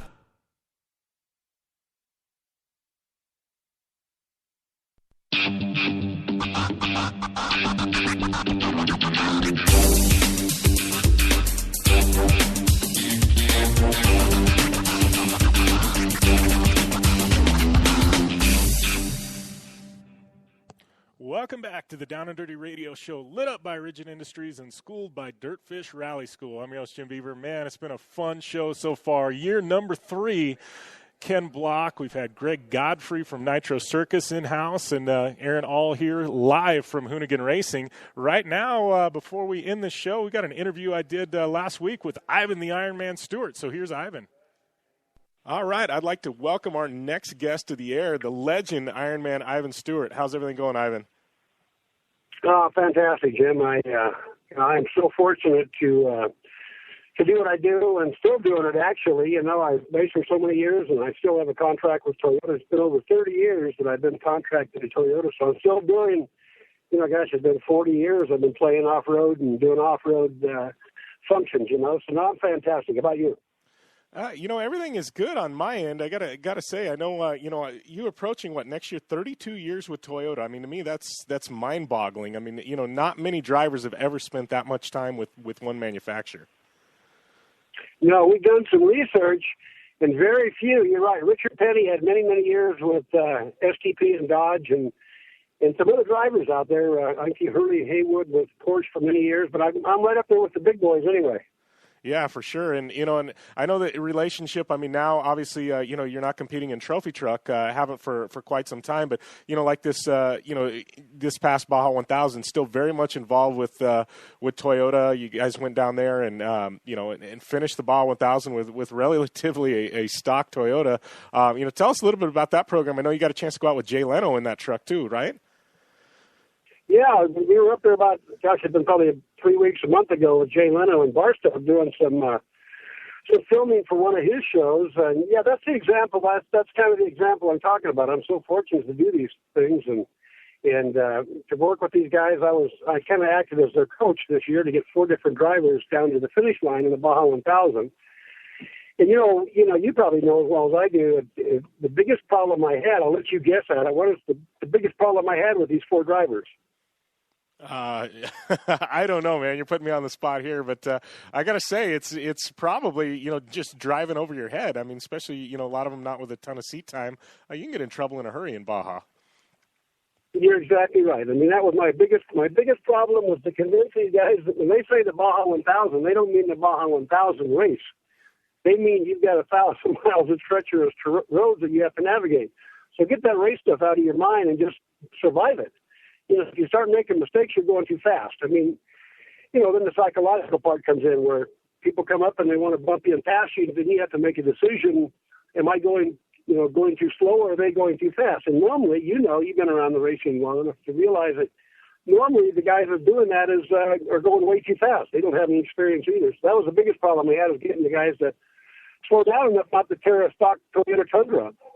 Yeah, and that's what I thought was amazing. I mean, looking at that truck, I mean, it relatively was a stock Toyota truck, and just speaks for the capabilities of what that thing was able to do.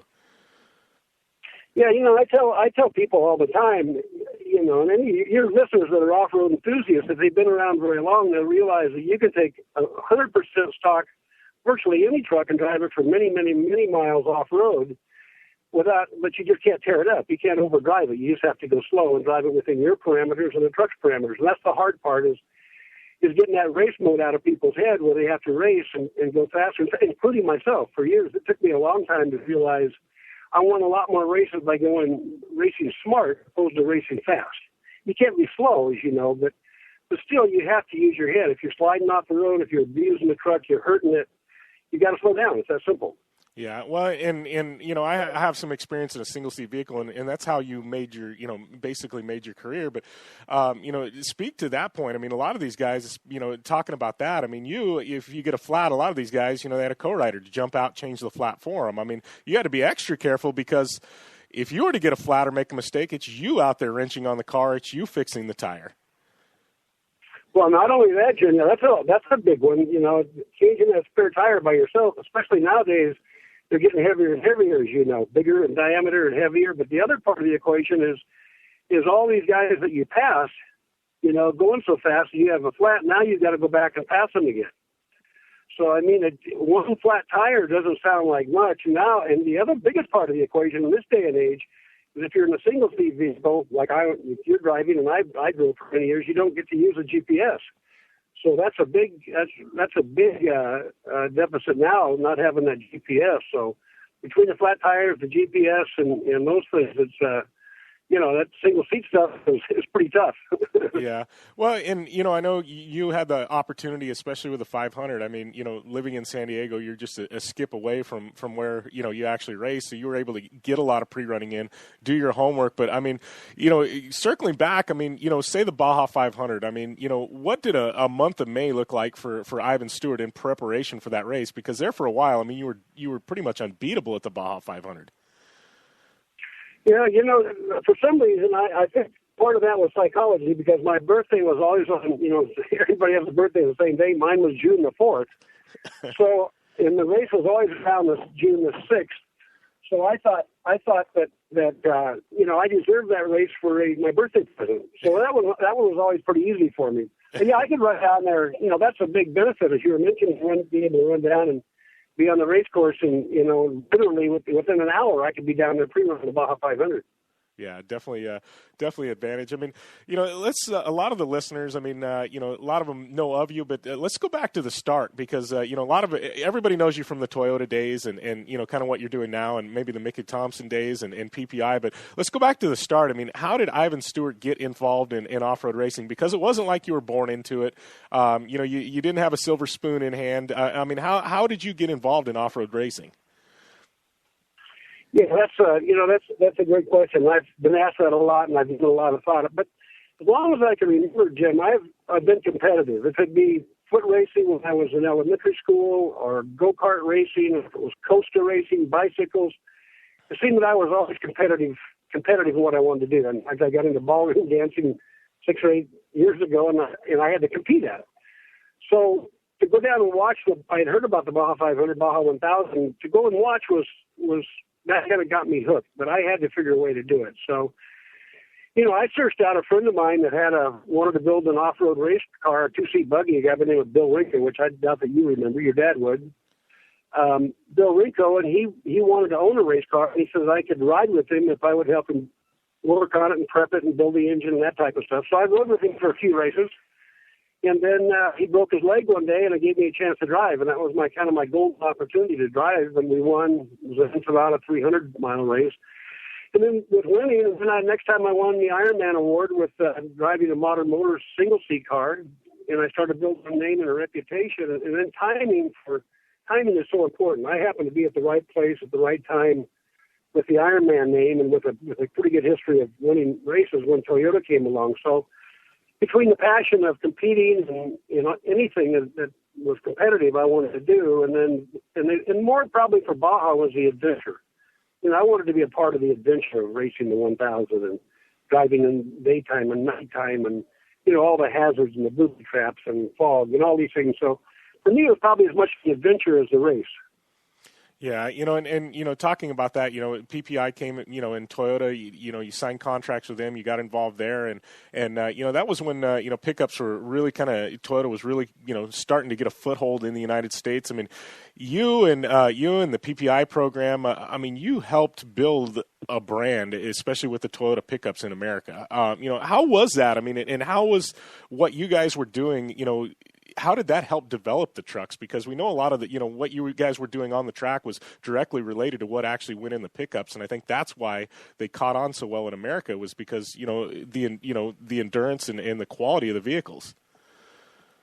Yes, absolutely. Well, what it was, the fact that being at the right place at the right time, and then I kind of realized that there was a lot of especially with the Mickey Thompson series, there was a lot of manufacturers that wanted to get involved, wanted to win off-road racing, but I just kind of knew that I'd probably keep a job if I could look like a race car driver and win races and help Toyota win races and championships. And what we did through those years, without really thinking about it at the time, is we really helped establish that Toyota was a very tough and reliable truck. And what happened with building the brand, since we were winning races and championships, Toyota started advertising, and that's doing television commercials and full-page ads and magazine ads and everything you could imagine, capitalizing on this winning these maybe Thompson races. Then it went over into doing desert racing also. So I just happened to be a part of it. If you think about it, I helped them build their brand, and they certainly helped build my brand. I mean, with the arcade games and items for Signature Series trucks and models and all those things, I mean, Toyota was a huge part of that too, Yeah, it was definitely a partnership that went both directions, right? It really was, yeah, and it still is to this day. I mean, they have certain needs, and I have certain needs, and they've been good to each other, and we've been riding the wave for a long time, so we're hoping to continue to ride that wave and benefit the both of us. Yeah. Well, you mentioned the video games. I got to ask you. I know somewhere you've got to have one of these, video game cabinets stuffed. How often do you ever put quarters in and actually play? That's funny you ask, because I don't. I live in a condominium right downtown San Diego, and I don't have room. But my son Craig has got one in his playroom, so I got there and play it once in a while. Too funny. I'm sure the grandkids love it too, right? Yes, they do. They love to play it. Well, let's talk a little bit. Let's move on to trophy trucks, because you raced basically Class 1 for a while, which we all know it was kind of the predecessor. You guys were running trucks there, and Sal created the trophy truck class with his vision. So in comes trophy truck. I mean, take us through the first couple of years in that and the program. I mean, the single seat, because that's really in my opinion, early 90s, when you really started to take off into kind of mainstream, and that's when the program really, started hitting its stride. It really did, but it was really the only reason Toyota got involved originally is because of Mickey Thompson and Stadium Racing.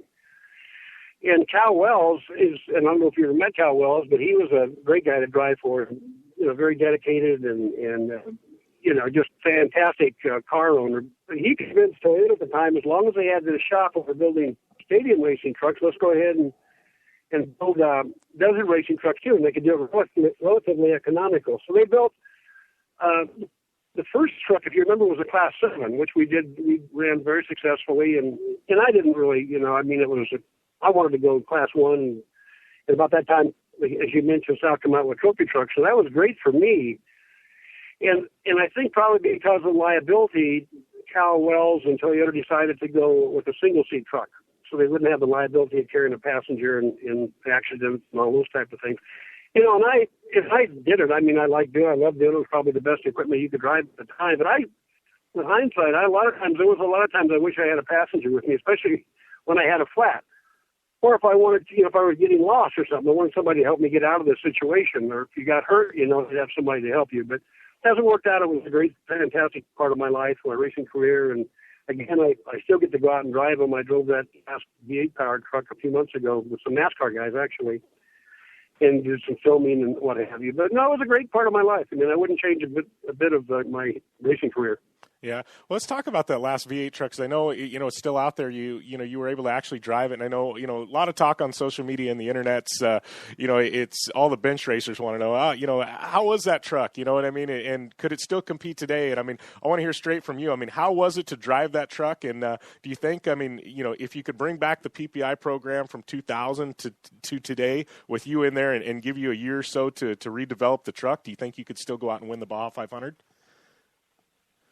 Yeah, I do. I like to think that, but it would take a lot of developing. Well, the biggest thing that's happening now is, from the days I was driving, the tires have gotten so much bigger. Yeah. So with that, you've got to have more suspension, bigger drivetrain, bigger horsepower, to carry that, drive shafts and axles and CV joints and all those things have got to be developed so much bigger. So the truck that I drove, to bring it out, even though it's probably got enough horsepower, and you could bring the horsepower up more, you could put one of them, as far as that goes, in trophy trucks, we could Toyota NASCAR motor in there to be plenty of horsepower. But you still got to develop the drivetrain. And I would like to think if I really wanted to do it, but again, doing it and having a real passion is a big, big difference. To just go out and say, I want to go off-road racing, well, that's fine. But if you have a passion to really get in shape, practice, and, and test and pre-run and all those things, that takes a whole lot, probably more than what I want to do right now. That's one of the reasons that I tell people. It's just, I'm not passionate about it anymore. I really enjoy it. I love to go watch the races and have a great time with it, but I don't have a passion to drive. So that's probably the biggest difference for me.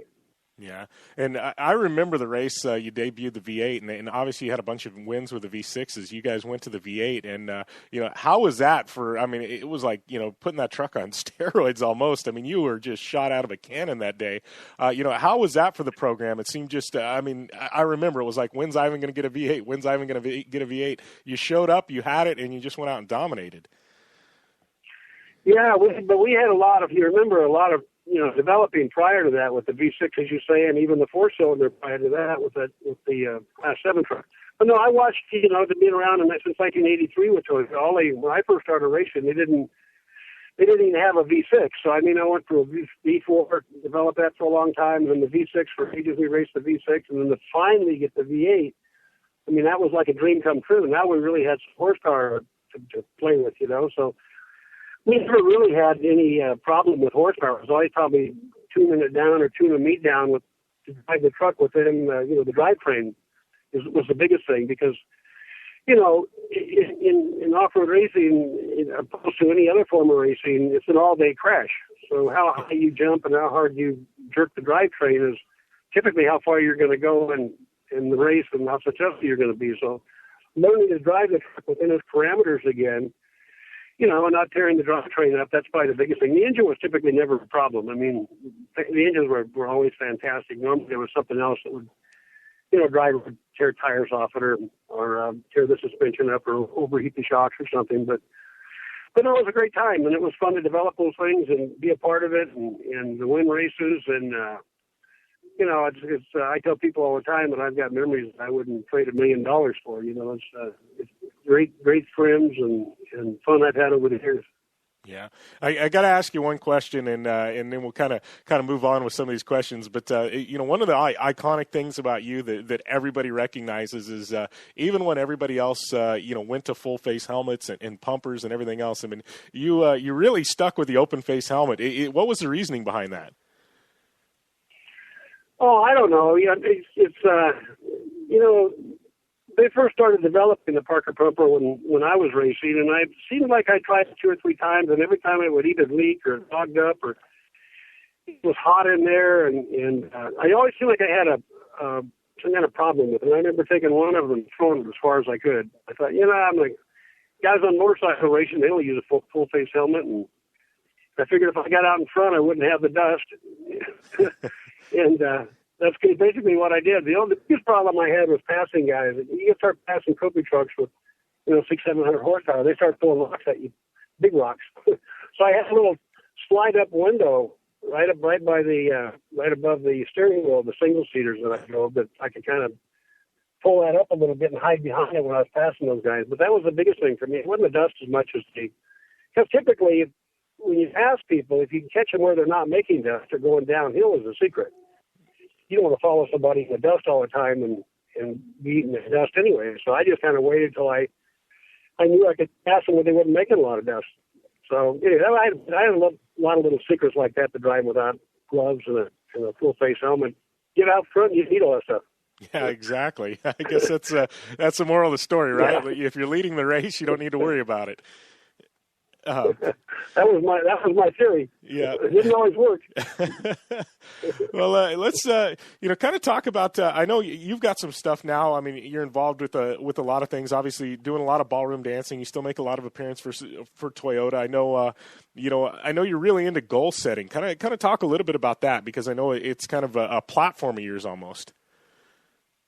Well, yeah, I think, I believe in setting goals and, little goals, and I have done it my whole life, and I did it in my early years of even the construction company, not really realizing what I was doing. But, yeah, goal setting extremely important because once you reach a goal, a small goal, that gives you the confidence to reach the next goal. And that gives you confidence to set the next goal and reach the next goal. And pretty soon you're reaching the big goal. So, yeah, it's a shame that a lot of people don't know how to do that. But yeah, if they go out and set goals too big, then they get disappointed and they lose the confidence to go out and set another goal. So it's a matter of setting little ones, reaching them, building the confidence, and just moving on. So yeah, I'm a big proponent of setting goals. Yeah. Well, and I got to ask you, too. I mean, we touched on it briefly, but I know everybody knows by now. I mean, you've been very competitive in ballroom dancing. I mean, how did that come about? How did you get involved? I know you're very competitive. How often are you competing in that now? Well, I'm not competing anymore, but we did for, I guess, 5 or 6 years. Well, my wife and some neighbors, when I was living out in the East County in San Diego, wanted to take dancing lessons. And I always, in the back of my mind, I always wanted to, I think probably a lot of guys would like to know how to dance. They don't want to learn. It's more embarrassing. So anyways, one of the neighbors mentioned going taking lessons, and we went for 5 or 6 weeks, and it was filling around until my instructor said that, Ivan, you can compete in ballroom dancing if you want to. So as soon as she said that, then that kind of really perked my ears up. And if you commit to something, the last thing you want to do is the last place in the contest, if it's racing or dancing. So I went out and practiced like crazy, and before long I was winning trophies and some little things, traveling around doing it. But we don't do it anymore. But it was another fun part of my life. Yeah. And how is that for fitness? I mean, because you've always been one that's always working out and fitness. I mean, I've heard, but I mean, ballroom dancing's got to be pretty darn good for your cardio, right? It really is. And you'd be surprised. You get out there and you said ballroom dancing or barroom dancing? Because I did barroom dancing, not ballroom. No, I'm kidding about that. But yeah, you get out there and you can get winded. I mean, you get out there and start moving around, try it sometime for 3 or 4 minutes, and it's pretty good cardio. Yeah. Cardio. Well, so if Dancing with the Stars called, is Ivan Stewart on board? I'm sorry? I said if Dancing with the Stars calls, is Ivan Stewart on board with going on TV and dancing? Yeah, I don't know. I learned to never say never. That's for sure. I think you'd have to be a much better name than myself. Yeah. Well, as we kind of wind this down, I mean, you've got so many accomplishments. I mean, Baja 500s, Baja 1000 victories. Anything that sticks out as in your mind is one of your favorite moments.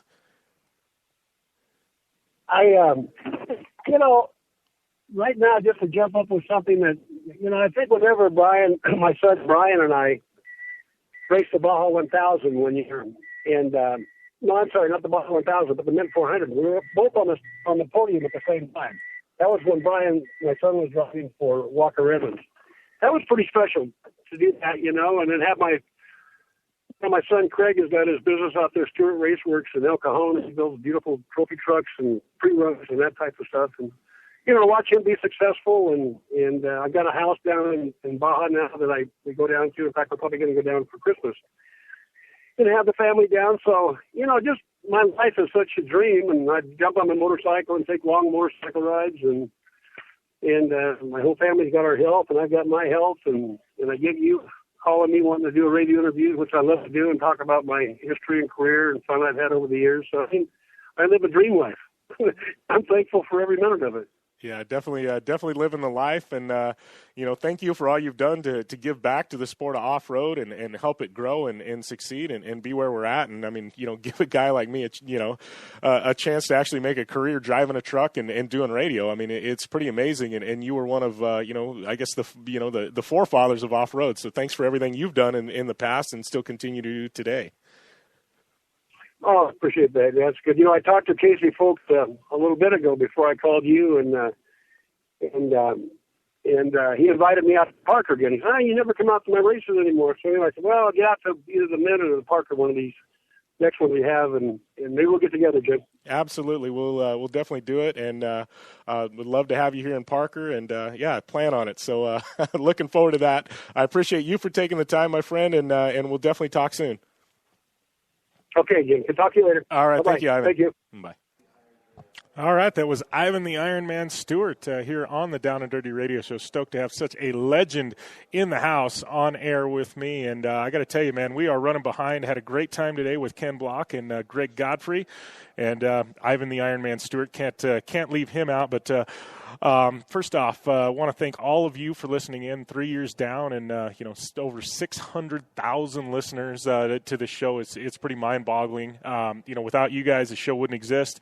Definitely want to thank you. Got to thank all of our partners: Rigid Industries, Dirtfish Rally School, UPR.com, Blue Water Resort and Casino, Wakeboard Island, Race Tech USA, Baja Junkies, Parker Motor Company, Ford, Jamar Brakes. Got to thank new partner, Polaris Razor. We are the Down and Dirty Radio Show, powered by Polaris Razor, officially today.